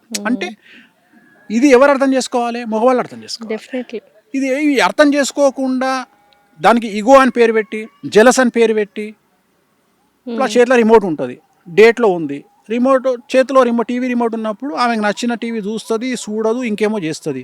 వీడేం చేస్తాడు, ఆమె చేతిలోకించి రిమోట్ గుంజుకొని, వీడు పెద్ద పీకుడు కానీ లెక్క, లోకల్ ఎమ్మెల్యే లెక్క వీడు న్యూస్ పెట్టుకొని ఉంటాడు. ఏం బిక్తావు న్యూస్ చూసి? వీడు ఏం బిక్తాడు న్యూస్ చూసి? అసలు ఏం పని ఉంది? ఫోన్లో ఏమైనా చక్కగా న్యూస్ వస్తుందో అది కూడా వస్తుంది. నాకు రిమోట్ ఇవ్వని గొడవ పెట్టుకుంటాడు. నేనేమంటున్నాను, అరే నీ అమ్మ 4 రోజులు ఆ రిమోట్ ఇడిచిపెట్టి ఏదైనా పోయి సావు రాదురా. ఆ రిమోట్ ఇచ్చిపెట్టి ఆ 4 రోజులు నీ సెల్ ఫోన్ ఆన్ చేసుకో, నీ పని నువ్వు చేసుకో. సో నేను చెప్పేది చేసుకోండి ఆ డేస్ లో కౌన్సిలింగ్ నేను నా జనాలకు, నాకు వ్యక్తిగతంగా కూర్చున్న వాళ్ళకు నేను ఇచ్చే కౌన్సిలింగ్. ఇప్పుడు కూడా చాలా మంది తెలుసుకుంటారు ఇది చూసి అంత. సో ఇది నేను అందుకని నేను ఏమంటా అంటే, ప్రయారిటీ నీకు పెన్లాం కోపం వద్దు, పెన్లాం డేట్లో ఉంటే తిట్లొద్దు, కానీ మంత్లీ పెన్లాం జీతం లెక్కించి మాత్రం నాకు 70,000 నేను ఇన్స్టాల్మెంట్ కట్టాలని. రోజు సేవలు, వంట వండాలి. మళ్ళీ నీకు ఇప్పుడు వీడేమో పీకుడుగాడు రోజు డ్యూటీకి వేస్తాడు, ఆమెనేమో పొద్దున్న లేచి పోరలను స్కూల్కి పంపించాలి, జాబులు చేయాలి. ఈ ప్రపంచంలో అతి కష్టమైన విషయం ఏంటంటే 100 మంది పెన్లాలను మెయింటైన్ చేయొచ్చు, కానీ ఒక బిడ్డను కొడుకును మెయింటైన్ చేసడం అంత నరకం ఇంకోటి లేదు. ఎందుకంటే మనం వాళ్ళను పెంచే విధానం అంత సెన్సిటివ్ అయిపోయింది. అంటే మన చేతుల్లో లేకుండా అయిపోయింది. చిన్నప్పుడు నన్ను మా నాన్న కొడితే మా దగ్గర తెలంగాణలో చింత బరిగెలు అంటాం. అవును, చింత ఇరిగిపోయేవి బరిగెలతో అవి. కొడితే 10-15 ఇరిగిపోయినాయి. ఇరిగిపోయాయి. నా రికార్డ్ అది. రెండోది కోదండం అంటారు. కోదండం అంటే ఏంటి తెలుసా? కాళ్ళు పైకి కట్టి తలకాయ కిందికి వదిలేస్తారు. అలా చేసేవాళ్ళ 5 సార్లు వేసిర్రు. సార్ పేరు కూడా చెప్తున్నా, రవీందర్ రెడ్డి సార్. నా సార్ పేరు రవీందర్ రెడ్డి, మీ టీచర్. నా టీచర్. ఆయన నన్ను 3-4 సార్లు కోదండం వేసిండు. సో నేను అంత అనుభవించిన. ఇప్పుడు మన పిల్లవాడు వాడు మనము ఈ జనరేషన్ పిల్లలు నో అంటే యాక్సెప్ట్ చేస్తలేరు. వాళ్ళు నో అనే పదాన్ని వినడానికి ఇష్టపడరు. పేషెన్స్ కూడా లేదు. పేషెన్స్ కాదు, నో అంటే No ఆటోమేటిక్గా నో దగ్గర నన్ను వస్తాయి తల్లి. అవును, ఎప్పుడైతే నీకు నో అనే పదం ఇంట్రెస్ట్ లేదో అక్కడ నుండి అన్ని స్టార్ట్ అవుతాయి. వాడు నేను సైకిల్ కొంటా, నువ్వు నో అనలేవు. వాడు ఏది చెప్పినా నువ్వు నోరు మూసుకొని అడగడు, సైకిల్ కావాలి నాకు. నేను అదే చెప్తున్నా. సో ఈ పిల్లల్ని పెంచడము అంత కష్టము. నేను అందుకనే చాలా వరకు సజెషన్ చేస్తాను. ఒక్కడే పిల్లగాడు ఒక్కడే. పిల్ల పుట్టిందా మీ అంత అదృష్టవంతులు లేరు. ఎందుకంటే కొడుకులు పుడితే వాడు ఏం చదువుతాడో, ఏం చేస్తాడో, వాడు ఏం అలవాట్లకు అవుతాడో, వాడు ఏ పోక్సోలు ఇరుకుతాడో, వాడు ఇప్పుడు నువ్వు చెప్పినట్టు ఏ డ్రెస్సులు బాగలేకపోతే ఏ అమ్మాయిని గెలుపుతాడో, ఎటు పోతాడో, పెంట అయ్యి మళ్ళీ వాడు ఏ జైల్లో పడతాడో, ఈ మళ్ళీ ఉన్న కుటుంబానికి చెడ్డ పేరు తెస్తాడు. ఇవన్నీ అదే అమ్మాయి అనుకో, పద్ధతిగా పెంచుకోవచ్చు, పద్ధతిగా అందంగా పెంచినాం అనుకో, ఎవడో వాడు రాజు వచ్చి పెళ్లి చేసుకొని పోతాడు. ఓకే, రాణి కావాలంటే రాజు దొరికితే చాలు, కానీ రాజు కావాలంటే నానా సంకలనం నడకాలి. సార్ ఫ్యూచర్ లో పెళ్లిళ్ళు ఉంటాయంటారా సార్? ఉండవా? ఉండవు. మరి ఏంటి సార్, ఇంకా అన్ని లివ్ ఇన్ రిలేషన్షిప్లే అంటారు? అప్పుడు జాతకాలు, జ్యోతిష్యులు వీళ్ళందరూ పని ఉండదు, చాలా కష్టపడాల్సి వస్తుంది జ్యోతిష్కులు. అయితే ఫ్యూచర్ లో చాలా కష్టపడాలా మీరు? సార్ వేరే జ్యోతిష్యం ఉంటాయి ఒకటే కాదుగా, వేణుస్వామి గారికి ఉన్నవి చాలా వ్యాపారాలు ఉన్నాయి. అంటే మన ఇంతమందికి చెప్పే నేను అనేది ఏంటంటే, ఇప్పుడు ఏదో ఒక అప్లికేషన్, ఇప్పుడు జ్యోతిష్యం రేపు పొద్దున ఇప్పుడు నువ్వు అన్నావు ఏఐ వచ్చింది ఆగిపోయింది, నేను అట్లా ఇంతమందికి చెప్పే నేను తప్పెందుకు చేస్తా? నేను ఇప్పుడు ఒక ఎలక కానీ పాము కానీ 10 పొక్కలు చేసుకుంటుందంట. ఒక పొక్కలు కట్టే పెట్టంగా ఇంకో పొక్కలు బయటకు వెళ్ళిపోతుంది. అట్లనే నేను కూడా ఒక ఇన్కమ్ ఆగిపోతే ఇంకో ఇన్కమ్ రెడీగా చేసుకుంటా. అట్లా నేను ఎప్పుడు 5-6 ఇన్కమ్ల మీద బతుకుతా. ఎందుకంటే ఏ ఇన్కమ్ అన్నా ఏ క్షణమైనా అయిపోవచ్చు. నేను అట్లాంటి మెంటాలిటీ. అంటే ఉదాహరణ, నేను ఎంత ప్రిపేర్ అయి ఉంటా అంటే, మొత్తం భారతదేశంలో ఈ రాబోయే 2-3 సంవత్సరాలలో ఇంటర్నెట్ ఆగిపోతుంది అని చెప్పిన ఏకైక వ్యక్తి వేణుస్వామి. ఇప్పుడు కూడా చెప్తున్నా, ఇంటర్నెట్ ఆగిపోయిందంటే మన పరిస్థితి ఏంది? బ్యాంకుకు పోయినావు, బ్యాంకులు పనిచేయవు. ఎప్పుడు ఆగిపోతుంది సార్? ఎప్పుడన్నా ఆగిపోవచ్చు. గురువు అధిచారంలో ఉన్నాడు, ఎప్పుడన్నా ఆగిపోవచ్చు. రేపే ఆగిపోవచ్చు, ఇవాళనే ఆగిపోవచ్చు. నువ్వు అబ్జర్వ్ చేస్తే గత 4 నెలల నుండి మన మొబైల్ ఫోన్స్ సరిగా పనిచేయట్లేదు. గత 4 నెలల నుండి మన ఇంటర్నెట్ మొబైల్ నెట్వర్క్ సరిగా పనిచేయట్లేదు. మీరు ఒకవేళ మీరు అబ్జర్వ్ చేసి ఉంటే ఫ్రీక్వెంట్గా ఈ సంవత్సరం జనవరి నుండి మనకు రెగ్యులర్గా ఎప్పుడైతే యుద్ధం స్టార్ట్ అయిందో అప్పటి నుండి మన మొబైల్ నెట్వర్క్లో ఇష్యూస్ స్టార్ట్ అయినాయి. మీరు అబ్జర్వ్ చేసి ఉంటే. సో ఇది ఎప్పుడన్నా జరగవచ్చు. మొబైల్ నెట్వర్క్ ఆగిపోయి ఇంటర్నెట్ ఆగిపోయింది అంటే, నువ్వు షాపుకు పోయి పప్పు అడిగితే వాడు పైసలే అడుగుతాడు. నువ్వు పైసలు లేవు, మొబైల్ ఫోన్ తీసి ఇట్లా GPA అన్నావు అనుకో, నీ ఫోన్ తీసి ఆడ పడేస్తాడు. 17 Pro Max పో అంటాడు ఇంటికి. సో డబ్బులు పెట్టుకోవాలి. సో అందుకని నికరంగా డబ్బులు పెట్టుకోండి. పదే చెప్తున్నా, ఆయిల్ రేట్ పెరుగుతుంది, ఆయిల్ 400 అవుతుంది, పాల రేట్ పెరుగుతుంది 200 అవుతుంది, బియ్యం రేట్ పెరుగుతుంది 200 అవుతుంది. రాబోయే కాలంలో గ్యాస్ దొరకదు, పెట్రోల్ దొరకదు, నూనె దొరకదు, డీజిల్ దొరకదు. అన్నిటికంటే ముఖ్యం లిక్విడ్ క్యాష్ దగ్గర పెట్టుకోవాలి. సో ఎన్ని రోజులు నెట్వర్క్ బంద్ అయిపోతుంది? చెప్పలేము, అది నేను కాదు కదా బంద్ చేసేది. సో కేతు బంద్ చేస్తాడు కాబట్టి ఎన్ని రోజుల్లో బంద్ కావచ్చు. ఒక రోజు బంద్ కావచ్చు, 5 రోజులు బంద్ 2 రోజులకు. ఇంకొకటి, ఇది ఎందుకు డిస్కషన్ చేస్తున్నా అంటే, ఇప్పుడు ఒకవేళ 1 వీక్ బంద్ అయింది అనుకో, ఆల్మోస్ట్ ఆల్ ఇండియాలో ఉన్న పిల్లలలో 10-15% పిచ్చోళ్ళు అవుతారు. ఎందుకు తెలుసా? మొబైల్ ఫోన్ ఇవ్వకపోతే ఎవడు ముద్ద నోట్లో దిగుతలేదు. ఫస్ట్ మన చేతిలో రపకమని ఫోన్ పెట్టాలి, నోట్లో ముద్ద పెట్టాలి. వాడి ఈ ఫోను మనం ఇవ్వకపోతే ఇసిరి కొడితే గంపండు వాళ్ళు పడుతుంది పోయి. ఒకవేళ మన కర్మ ఏంటంటే నెట్వర్క్ లేకపోయినా వాడు ఇసిరి కొడతాడు. వాడికి తెలియదు ఇది నెట్వర్క్ అని. ఇప్పుడు మనకంటే నెట్వర్క్ లేదు అనే జ్ఞానం, ఇంగిత జ్ఞానం ఉంది, వాడికి తెలియదు ఆ విషయం. వాడికి ఫోన్ ఇట్లా కొట్టగానే రాకపోతే ఇసిరి కొడతాడు వాడు ఫోను. సో నేను అనేది ఏంటంటే, ఒకవేళ మనకు మొబైల్ ఇంటర్నెట్ పోయి ఫోన్లు పనిచేయకపోతే మన పిల్లల పరిస్థితి ఏంది, తల్లుల పరిస్థితి ఏంది, తిండి ఎవడు పెట్టాలి వీళ్ళకు? సో ఇంత ఆలోచిస్తాను నేను. అంటే ఇంత దూరం ఆలోచిస్తాను నేను ప్రతిదీ అంత నా చుట్టూ ఉండే వాళ్ళని ఎప్పుడు నేను కాషన్ చేస్తుంటాను, జాగ్రత్తగా ఉండండి, ముందు చూపు ఎక్కువ చెప్తుంటా. నేను వేణుస్వామి చెప్పింది 5 ఏళ్ల తర్వాత జరిగేవి ఉంటాయి. చాలా 5 ఏళ్ల తర్వాత ఏం జరుగుతుందో చెప్తారా మాకు? ఇంపార్టెంట్ థింగ్స్ ఇవి జరుగుతాయి. ఇంపార్టెంట్ థింగ్స్ ఏమవుతుంది అంటే, బంగారం రేటు 5 లక్షలు అవుతుంది. 5 లక్షలు అయిపోతుందా? వెండి 6 లక్షలు అవుతుంది. బంగారం కంటే వెండి ఎక్కువైపోతుంది. వెండి పెరుగుతుంది, 6 లక్షలు అవుతుంది. తర్వాత బియ్యము 200 అవుతుంది, పాలు 200 అవుతుంది, పెట్రోలు డీజిల్ ఆల్మోస్ట్ ఆల్ దొరకకపోవచ్చు. సో ఎలక్ట్రిక్ వెహికల్స్ మీద ఆధారపడాల్సి వస్తుంది. తర్వాత చాలా విచిత్రమైనటువంటి మాట, ఇవాళ మతం గురించి మాట్లాడే జనాలు నెత్తిన పెట్టుకుంటున్న సమాజం 2-3 ఏళ్ళ తర్వాత మతం గురించి మాట్లాడితే దొంగలను చూసినట్టు చూస్తారు. సో అప్పుడు మతాన్ని గురించి కాకుండా మనకు తిండి ఎవడు పెడతాడని ఆలోచిస్తాం. మన భారతదేశం నడిచేదే జాతీయ నేను స్థాయిలో. చెప్పే పాయింట్ నీకు అర్థం కాలే. మతాన్ని పక్కన పెట్టేది 2 అంశాలు, 1 ఆకలి, 2 ప్రాణాపాయం. సో అక్కడ పనిచేయవు మతం. అంటే ఉదాహరణ, నువ్వు ఆపత్కాలంలో ఉన్నావు, నీ ప్రాణం పోతుంది, సో నేను ఆదుకోవడానికి వాడు వచ్చిండు, అవసరం కరెక్ట్. అట్లనే నీకు ఆకలి అవుతుంది, నీకు అన్నం లేదు, నీకు ఎవడో ఒకడు వచ్చి అన్నం పెడుతుండు, అప్పుడు మతం పనిచేయదు. ఆ స్టేజ్కి భారతదేశం వస్తుంది. అదేంటి సార్, ఇంకా 10 years లో వన్ ఆఫ్ ద రిచెస్ట్ ఎకానమీలో. నేను అవన్నీ మాట్లాడతలేను తల్లి, అవన్నీ నేను జాతకాలు. నేను అనేది ఏంటంటే ఈ విశ్లేషణలు పోస్ట్ మార్టం నేను చేయ, పోస్ట్ మార్టం నాకు అనవసరం. నేను అనేది జాతకం గురించి మాట్లాడుతున్నాను. గురువు అత్యాచారంలోకి పోయిండు, ఏమవుతుంది అంటే మాట్లాడుతున్నా, అంతేగాని అది ఏమవుతుంది నాకేం తెలుసు. నేను అనేది ఇప్పుడు ఏమవుతుంది నాకు. సో జాగ్రత్తగా ఉండమని హెచ్చరిస్తున్నారు భారతీయులందరినీ పక్కన పెడితే నన్ను నమ్మేటోళ్ళను, నన్ను తిట్టేవాడు ఎలాగో తిడతాడు, నన్ను నమ్మే వాళ్ళకి చెప్పదలుచుకున్న పాయింట్ ఏంటంటే, ఎప్పుడు సంవత్సరానికి సరిపడా ధనాన్ని దగ్గర పెట్టుకోండి. మీ దగ్గర యూపీఐలు ఉండనియండి, గూగుల్ పేలు ఉండనియండి, మీ అకౌంట్లల్లో 100 కోట్లు ఉండనియండి అనవసరము, 100 కోట్లు ఉండనియండి అనవసరము.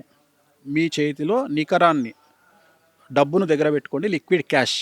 ఖచ్చితంగా సంవత్సరానికి సరిపడా లిక్విడ్ క్యాష్ని దగ్గర పెట్టుకోండి. అలాగే సంవత్సరానికి సరిపడా నిత్యావసర వస్తువులను రెగ్యులర్గా మెయింటైన్ చేయండి. బియ్యము, పప్పులు, ఉప్పులు, నూనె, ఇవన్నీ రెగ్యులర్గా మెయింటైన్ చేయండి.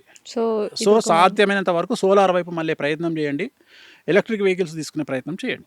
సో కంపల్సరీ చాలామంది ఇవి పాటిస్తారు. అండ్ మంచి విషయాలే చెప్పారు యాక్చువల్గా చెప్పాలంటే. ఎలక్ట్రిక్ వెహికల్స్ కావచ్చు, డబ్బు దగ్గర పెట్టుకోవడం కావచ్చు, ఇవన్నీ.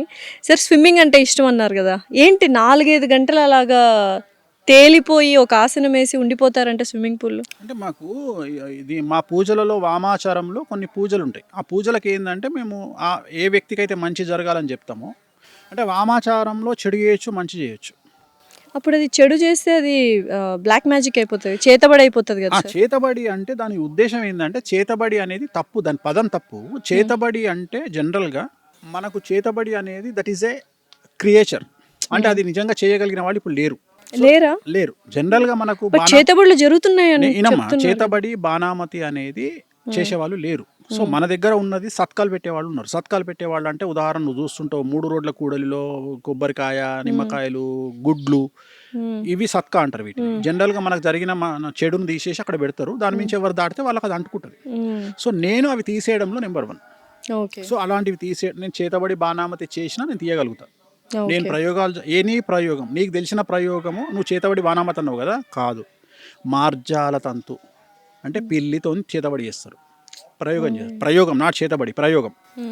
మూషిక తంతు ఎలుకతో చేస్తారు, పక్షి తంతు పక్షితో చేస్తారు, యాపిల్తో చేస్తారు. ఇదంతా చెడే, చాలా వరకు చెడి. ఎక్కువ ఇది బాగా నార్త్ ఇండియా, మనం కలకత్తాలో చూస్తాం. మందు పెట్టడం అంటుంటారు, మందు పెడతారు జనరల్గా. మందు పెట్టడం, నథింగ్ బట్ అది కొన్ని ప్రత్యేకమైన వస్తువులతో చేసి ఒక వ్యక్తిని మనం వశీకరణ చేసుకోవాలంటే కొన్ని సాంప్రదాయాల్లో చేస్తారు. అది ఉందా సార్, ఇప్పటికి రన్ అవుతుందా? మందు వికటిస్తున్నాం అది మనం దాన్ని మీరు చేస్తారా? మందు తీపిస్తా. అది నిజమేనా సార్? మందు పెడతారా సార్? పాలల్లో పెడతారు, బంగులో పెడతారు, మటన్లో పెడతారు, మటన్ లివర్లో పెడతారు. ఎందుకంటే లివర్ లాగా కనిపిస్తుంది. సో మటన్ లివర్లో పెడతారు జనరల్గా. సో అందుకనే మనం ఏమంటామంటే చికెన్ తినండి కానీ బయట మటన్ తినకండి అని చెప్తాం చాలా మందికి. సో ఈ మధ్య కాలంలో ఇంట్లో వాళ్ళే చేస్తున్నారు అని వింటున్నాం. అది ఎట్లా ఇంట్లో వాళ్ళే చేస్తారు అనేది, మరి ఇంకా అదేలా తప్పించుకుని బయట తినడమే బెటర్ కదా. దానికి విరుగుడు తెలిసిపోతుంది, మనిషి బక్కగా అవుతాడు. వాళ్ళ గురించి మాట్లాడుతుంటే మనల్ని అపోజ్ చేస్తాడు. ఇప్పుడు ఆ వ్యక్తి గురించి మనం ఆ వ్యక్తి గురించి తిట్టంగానే కొట్టడానికి వస్తాడు మీదికి. అంటే వాళ్ళని ఏమన్నా అంటే వాడు తట్టుకోలేడు, అంటే వశపరుచుకోవచ్చు ఎదుటి మనిషిని అంటారు. సో ఇలాంటివి వాడినప్పుడు కక్కించడము, మోషన్లో బయట చేయడం సహజం అవన్నీ. సో అది చేస్తాము. సో ప్రయోగాన్ని నివారణ చేయగలిగినవన్నీ నేను, ఎందుకంటే నా మా నాన్న నాకు నేర్పించింది ప్రయోగ నివారణ. నేను ఎక్కువ ప్రయోగ బాధ నివారణ చేస్తుంటాను. ఎంత పెద్ద ప్రయోగ నివారణ అంటే ఎవరైనా ప్రయోగాలు, చెడు ప్రయోగాలు, ఇప్పుడు చేసినవి మ్యాజిక్ ని తీసేయడం, బ్లాక్ మ్యాజిక్ ని తీసేయడం నా ఫస్ట్ ప్రయారిటీ. సో దీంట్లో మా ప్రాణాలకు కూడా ముప్పు ఉంటుంది, మాకు కూడా సమస్యలు వస్తాయి. అయినా ఐ డోంట్ కేర్. నన్ను నమ్ముకున్న వాడికి ఏదైనా చేయాలనేటువంటి ఉద్దేశం. ఇది సెలబ్రిటీ సక్సెస్ అవ్వాలి అనుకున్న వాళ్ళకి ఇటువంటి ప్రయోగాల నుంచి విముక్తి కల్పిస్తూ ఉంటారు. చాలా చాలా యాక్చువల్గా సార్ మీ దగ్గర ఏంటి ఆ క్వశ్చన్ మీరు ఆన్సర్ చేయలేదు నాకు. సెలబ్రిటీలు అయ్యాక మీ దగ్గరకు వస్తున్నారా, మీ దగ్గరకు వచ్చాక వాళ్ళు సెలబ్రిటీలు అవుతున్నారు? సెలబ్రిటీలు అయినాక నా దగ్గరికి ఎందుకు వస్తారు? మనకు అవసరం కూడా లేదు. నా ఫోన్కి ఇసుక కానీ నేను నాతో వానికి పని ఏముంటుంది? చాలా మంది చెప్పుకోరు కూడా, ఇష్టపడరు.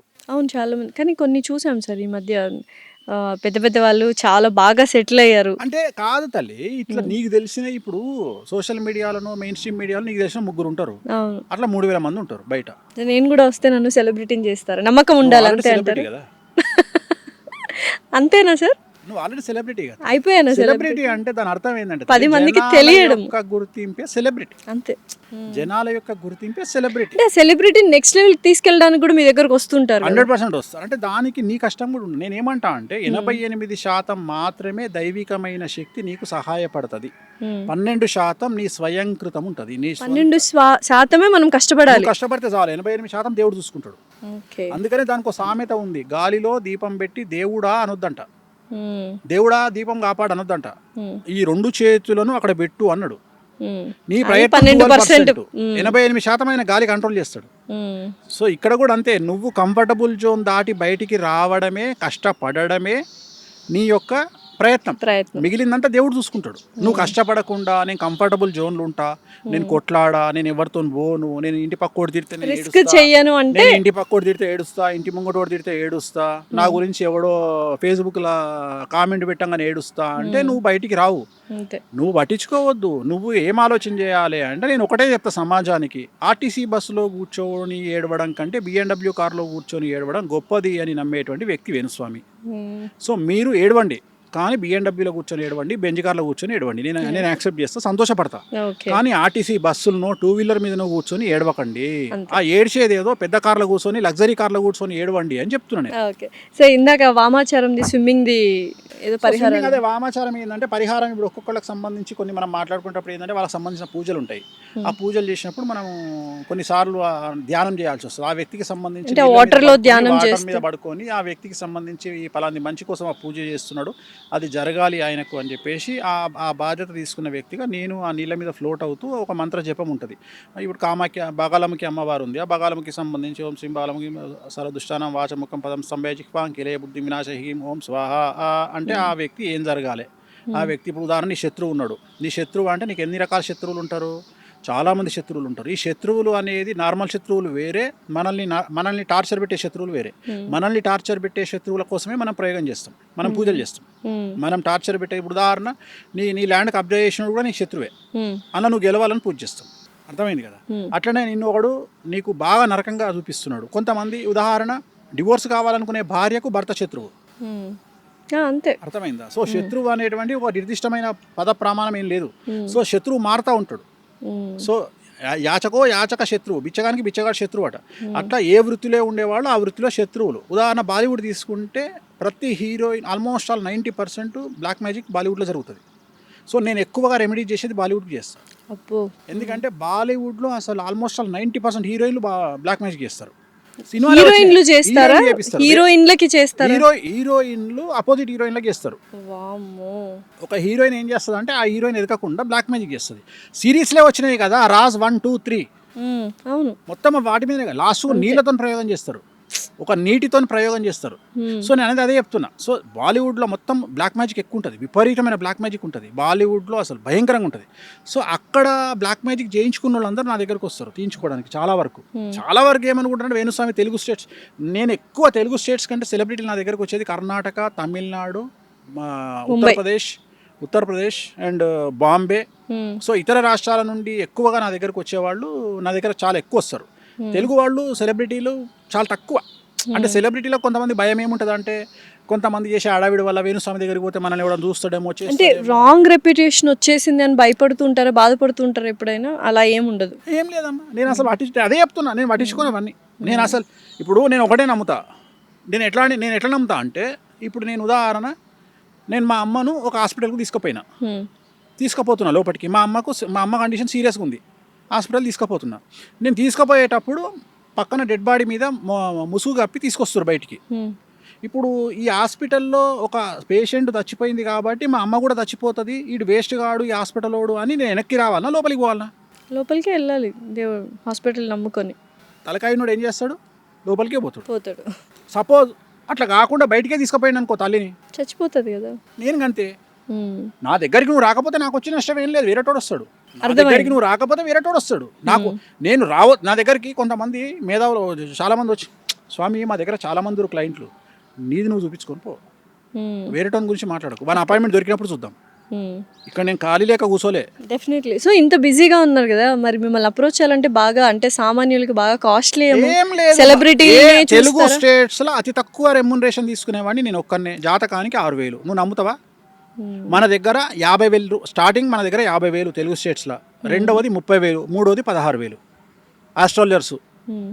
మీరు మాత్రం 6,000 తీసుకుంటా మనిషికి. Last time 2 years back interview చేసినప్పుడు కూడా ఇదే నంబర్ చెప్పారు. ఇప్పుడు కూడా అదే చెప్తున్నా. ఎంత కాల్స్ కూడా వచ్చాయి, నేను చెప్పించుకోవాలి, నంబర్ వేసి ఉంటాం కదా ఫర్ లాసారెడ్డి ఇంటర్వ్యూస్. ఇప్పుడు కూడా నీకు అదే చెప్తున్నా, నేను 6,000 రూపాయలు తీసుకుంటా, మీరు చెక్ చేసుకోండి. నాది 4th కింది నుండి పైన 50,000 తీసుకునేవాడు ఉన్నాడు, 30,000 తీసుకునేవాడు ఉన్నాడు, 16,000 తీసుకునేవాడు ఉన్నాడు. నేను 6,000 తీసుకుంటున్నా. కానీ నా బిల్డప్ జనాల్లో ఎట్లా ఫీల్ అవుతారంటే, వేణుస్వామి ₹1,00,000 తీసుకుంటాడు అన్నట్టు సీన్ క్రియేట్ అయింది. నేను తీసుకోను, నేను 6,000 తీసుకుంటా. రెండోది, అవసరమైతేనే పూజ రాస్తా. సాధ్యమైనంత వరకు నేను రాసే పూజలు కాళహస్తి, త్రయంబకేశ్వరు, లేకపోతే తిరునల్లారు, కామాఖ్య, ఇవే ఉంటాయి. నేను చేయాలి అంటే నిజంగానే నీకు అంత సీన్ ఉండి నువ్వు దాన్ని పెట్టుకోగలిగిన స్థాయి నీకు ఉంటేనే. ఉదాహరణ, నీ దగ్గర ఒక 100 కోట్లు ఉంటే నేను ఒక 5 లక్షల పూజ రాస్తా, నీ దగ్గర ఒక 10 కోట్లు ఉంటే నేను ఒక 5 లక్షల పూజ రాస్తా. అంత లేని వాళ్ళు ఎలా సార్? దానికి తగ్గట్టుగానే చేస్తాను. అందుకనే లేని వాళ్ళకు అందుబాటులో ఉండే పూజలే చెప్తా. మళ్ళీ ఏం చెప్తా, నువ్వు సెట్ అయినగా చేద్దామని చెప్తా. నా ఉద్దేశం ఏంటంటే, ఇప్పుడు బాయిలో ఉన్నోడిని ఫస్ట్ పడుకున్నోడిని లేపాలి, లేపినాక నిలబెట్టాలి, నిలబెట్టినాక నడిపించినాక పరిగెత్తించినాక ఇంకా ఏదైనా రేజ్ చేయాలి. అప్పుడు మీరు ఎంటర్ అవుతారు, మీరు చేయాలి పూజలు. ఫస్ట్ నేను ఏం చేస్తా అంటే, వాడిని పడుకున్నోని లేపుతా, లేపి నిలబెడతా, నడిపిస్తా, పరిగెత్తిస్తా, అప్పుడు నేను ఇన్వాల్వ్ అవుతా. నా మెంటాలిటీ ఇది. డైరెక్ట్గా పడుకున్నోని నువ్వు ఉరుకురా అని చెప్పా. సో ఫస్ట్ వాడిని సన్నద్ధం చేయాలి. వాడిని అందుకనే సన్నద్ధం చేస్తే వాడు ముందరకు వస్తాడు. అంతేగాని డైరెక్ట్గా వానికి ఆ మాట చెప్పినామనుకో, వాడు కుంగిపోతాడు అంతే. సో అందుకని నేను చెప్పే నువ్వు అర్థం. ఇంకోటి ఏంటంటే, ఎందుకు ఇంత నెగిటివ్గా మాట్లాడతా అంటే, నేను ఎక్కువ నెగిటివ్ గురించి మాట్లాడతా. ఎందుకు మాట్లాడతా అంటే, నెగిటివ్ కటీబటీగా ఒకరి జీవితం గురించి చెప్పేస్తారు కాబట్టి, నెగిటివ్ కూడా చెప్పేస్తారు కాబట్టి చాలా రెప్యుటేషన్, ఫేమ్ అనేది దెబ్బతినింది అని నేను అనుకుంటున్నాను. అంటే అట్లేముండదు తల్లి, అట్లేముండదు. యాక్సెప్టెన్సీ ముఖ్యం. ఇప్పుడు డాక్టర్ దగ్గరికి పోయినాం, క్యాన్సర్ సిమ్టమ్స్తో పోయినాం. క్యాన్సర్ రావద్దు అని కోరుకోవాలి తప్ప డాక్టర్ క్యాన్సర్ లేదు అని చెప్పాలని కోరుకోవద్దు. క్యాన్సర్ ఉంది అంటే తిట్టుకుంటాం మనం, అదే జరుగుతుంది. ఏంటంటే, క్యాన్సర్ ఉన్న తర్వాత ఎలా బ్రతకాలి, ఎలా ఫేస్ చేయాలి అనేది డిస్కషన్ చేయాలన్నది నా బాధ్యత, నా పద్ధతి. సో చాలా మంది ఏం చేస్తారంటే, క్యాన్సర్ వచ్చినా క్యాన్సర్ లేదు అని చెప్తారు. నేను ఆ టైపు కాదు. నేను సిమ్టమ్స్ని బట్టి, జాతకాన్ని బట్టి నీకు క్యాన్సర్ వస్తుంది అని చెప్తా. నేను చెప్పి దానికి సంబంధించిన రెమెడీ కూడా చేపిస్తున్నా. సో నాదంతా డిఫరెంట్ స్టైల్ ఉంటుంది నాది. నేను ఏమంటా అంటే, జనాలు ఏమన్నా, ఇంకోటి, నాలాగా నెగిటివ్ మాట్లాడే మనిషి ఒకవేళ పాజిటివ్ మాట్లాడితే ఎట్లుంటుంది? ఆ వ్యక్తి ఎంత ఖతర్నాక్ తీసుకుంటాడు. సో అందుకని ఆన్ స్క్రీన్ నెగిటివ్ మాట్లాడతా, ఆఫ్ స్క్రీన్ నేను మాట్లాడే పాజిటివ్ తట్టుకోలేరు ఎవరు. నేను అంత ఎక్స్ట్రీమ్. ఆన్ స్క్రీన్ నెగటివ్ మాట్లాడినా ఆఫ్ స్క్రీన్ వాళ్ళకి మంచిగా చేస్తున్నా. మంచి మాత్రమే చేస్తున్నా. ఎందుకు చేస్తా అంటే, దీని ఇంపాక్ట్ ఎట్లుంటుంది అంటే, ఎప్పుడు నెగిటివ్గా మాట్లాడే వేణుస్వామి మన గురించి పాజిటివ్గా మాట్లాడిండు అంటే, ఆ వ్యక్తి మీద ఇంపాక్ట్ అనేది కొన్ని crores% ఉంటుంది. డెఫినెట్లీ. అది నేను ఇదంతా స్ట్రాటజికల్గా చేస్తా. నేను నెగిటివ్గా మాట్లాడతా, ఆ పర్సన్ నా ముందర కూర్చున్నప్పుడు పాజిటివ్గా మాట్లాడతా, ఆ మనిషికి నేను ఇచ్చే బూస్టింగ్ అట్లాంటిది. ఎందుకంటే నేను డీల్ చేసేది సెలబ్రిటీలతో డీల్ చేస్తా కాబట్టి, సెలబ్రిటీ ఒక్కడు కాదు అక్కడ, సెలబ్రిటీ మీద ఆధారపడి ఉన్న కొన్ని 100 కుటుంబాలు, డెఫినెట్లీ సెలబ్రిటీల మీద ఆధారపడి ఉన్న కొన్ని 1000 కుటుంబాలు, వాళ్ళందరినీ దృష్టిలో పెట్టుకొని నేను కౌన్సిలింగ్ ఇస్తా, వాళ్ళందరినీ దృష్టిలో పెట్టుకొని నేను పూజలు చేస్తా. సో ఇంత ఎక్స్ట్రీమ్ ఆలోచన చేయగలగాలి. సో చాలామంది బేసిక్గా నేను అదే చెప్తా. ఇప్పుడు ఒక అమ్మాయి వచ్చి నాకు నా మొగడి వల్ల కష్టమవుతుంది అనగానే, ఏం కాదు, ఇంకో సంవత్సరం చూడు, మన ఇంటి పక్కడు ఏమని అనుకుంటాడు, లేకపోతే ఏమవుతుంది, ఇవన్నీ ప్రతి ఇంట్లో జరిగే, ఇది చెప్పొద్దు. ఫస్ట్ ఆ అమ్మాయిలోకి పరకాయ ప్రవేశం చెయ్యి. ఫస్ట్ ఆ అమ్మాయి ఏం కష్టం అనుభవిస్తుందో చూసి ఇది సాల్వ్ అవుతుందా కాదా. సాల్వ్ అయితే 10 ఏళ్ళు ఆపు, సాల్వ్ కాదు 10 నిమిషాల ఖతం చెయ్యి. నా మెంటాలిటీ అది. సాల్వ్ అవుతుంది అనుకో, నేను చెప్తా, అమ్మ నీ మొగుడు మారుతాడు, వెయిట్ చేయి, 5 ఏళ్ళు వెయిట్ చేయి, 5 ఏళ్ళ తర్వాత నీకు స్వర్గమే. నీ మొగడు మారడు, డివోర్స్ తీసుకో. ఎందుకు తీసుకో? Next. నీ ఏజ్ పోతుంది, అంతే. తీసుకో. తన అలా భవిష్యత్తు కొడుకుంటూ బిడ్డ కోసం. ఉంటే ఏమవుతుందమ్మా? కొడుకుంటే బిడ్డ ఉంటే ఒక్క నెలనే నీకు డిస్కంఫర్ట్ ఉంటుంది లైఫ్లో, మళ్ళీ నెల తర్వాత ఆటోమేటిక్గా మారిపోతావు. అంతే, సేమ్ కార్ డ్రైవ్ చేసినట్టే ఉంటుంది, పెద్ద కొత్తగా ఉండదు. హైదరాబాద్లో కార్ డ్రైవ్ చేస్తే చాలు ప్రపంచం అంతా నడిపించవచ్చు. తెలిసిపోతుంది. సో అట్లనే అంతే, ఒక నెల రోజులు కష్టం అవుతుంది. Okay. సో ఇవన్నీ, సో నేను అంత నాది బీ ప్రాక్టికల్. అంతే, అంటే ప్రాక్టికాలిటీ ఎక్కువ ఉంటుంది కాబట్టి ఎక్కువగా ప్రాక్టికల్ గా మాట్లాడే మనుషుల్ని. ఇప్పుడు కష్టపడితే సుఖం దక్కుతుంది. కష్టపడితే సుఖం ఎడ దక్కుతుంది? కష్టపడితే సుఖం దక్కుతుంది అంటే గాడిద కష్టపడుతుంది. సో మంచోడు బాగుంటాడు అంటే గుళ్ళె పూజ చేస్తాడు, కోటీశ్వరుడు కావాలి. మంచోళ్ళకే చాలా కష్టాలు నేను అదే వస్తున్నాయి కదా చెప్తున్నా ఈ తల్లి, గుళ్ళె కలియుగంలో. పూజ చేసే పంతులు మంచిగా ఉండాలి. ఎందుకంటే ఆయన రోజు పూజ చేస్తాడు కాబట్టి. మరి ఆయననే చక్కగా చూడని దేవుడు మనల్ని ఎందుకు చూస్తాడు అంటే ఇది జాతకాల మీద ఆధారపడి ఉంటుంది తప్ప గుళ్ళె పూజ చేసే పంతులు బాగుండాలని రూల్ లేదు. అట్లనే రోజు మేకను నరికేటువంటి మటన్ షాపోడు నరకానికి పోడు. డెఫినెట్లీ. సో ఇవన్నీ వాళ్ళ వృత్తులను బట్టి వాళ్ళ పనులను బట్టి వాళ్ళు చేస్తారు. ప్రపంచంలో ప్రతి మనిషికి మీతో మాట్లాడే ఒక నిమిషం టైం వస్తే మీరు వాళ్ళకి ఏం చెప్తారు? ఒకే ఒక 1 minute ప్రతి ఒక్క మనిషితో మీరు మాట్లాడగలరు అంటే ఒక్క 1 minute ఏం చెప్తారు ఆ మనిషికి? సో ప్రపంచం గురించి నేను మాట్లాడను. ఎందుకు మాట్లాడను అంటే దేశ కాలమాన పరిస్థితులు అనేవి ఉంటాయి. భారతదేశంలో కుజదోషం ఉంటుంది, అమెరికాలో కుజదోషం ఉండదు. సో భారతదేశంలో డ్రగ్స్ తీసుకుంటే తంతరు, ఆమ్స్టర్డామ్లో డ్రగ్స్ తీసుకుంటే పొగుడతారు. సో అందుకని ప్రపంచం గురించి ఒకే ఆన్సర్ ప్రపంచానికి వర్తించదు. ఓన్లీ భారతదేశం గురించే చెప్తా. డబ్బుకు మించింది ఏమీ లేదు. ప్రేమలు అనుబంధాలు మంచివి అంటే వాడు దొంగనా కొడుకని డిసైడ్ చేయండి. వాని మీద ఒక కన్నేసి పెట్టండి, వాడు ఖచ్చితంగా ఎప్పుడో మిమ్మల్ని ముంచుతాడు. సో ప్రేమలు అనుబంధాలు మంచివి అన్నోని దగ్గరికి రానియకండి. డబ్బు మాత్రమే విలువ అన్నోని రెస్పెక్ట్ ఇవ్వండి. డబ్బుకే విలువ ఇవ్వండి. ప్రపంచంలో డబ్బును మించింది ఏమీ లేదు. విమర్శలను పట్టించుకోకండి. ఒక జీవితంలో 2 జీవితాలు అనుభవించి డెత్ బెడ్ మీద ఎవడన్నా వచ్చి నీకు ఏం కోరిక ఉంది అంటే ఏం లేదురా అబ్బాయి నేను చచ్చిపోయినాక దినాలు మంచిగా చెయ్యిర్రి అని చెప్పగలిగినోడే నిజమైన మనిషి. Super, thank you so much Venu Swamy గారు. ఎన్నో విషయాలు అంటే ప్రాక్టికాలిటీకి దగ్గరున్న రియాలిటీ, హార్ష్ వర్డ్స్ అయినా నిజాలు చేదుగానే ఉంటాయి అన్నట్టు చాలా నిక్కచ్చిగా మాట్లాడారు. Thank you so much. ఓం నమో వెంకటేశాయ.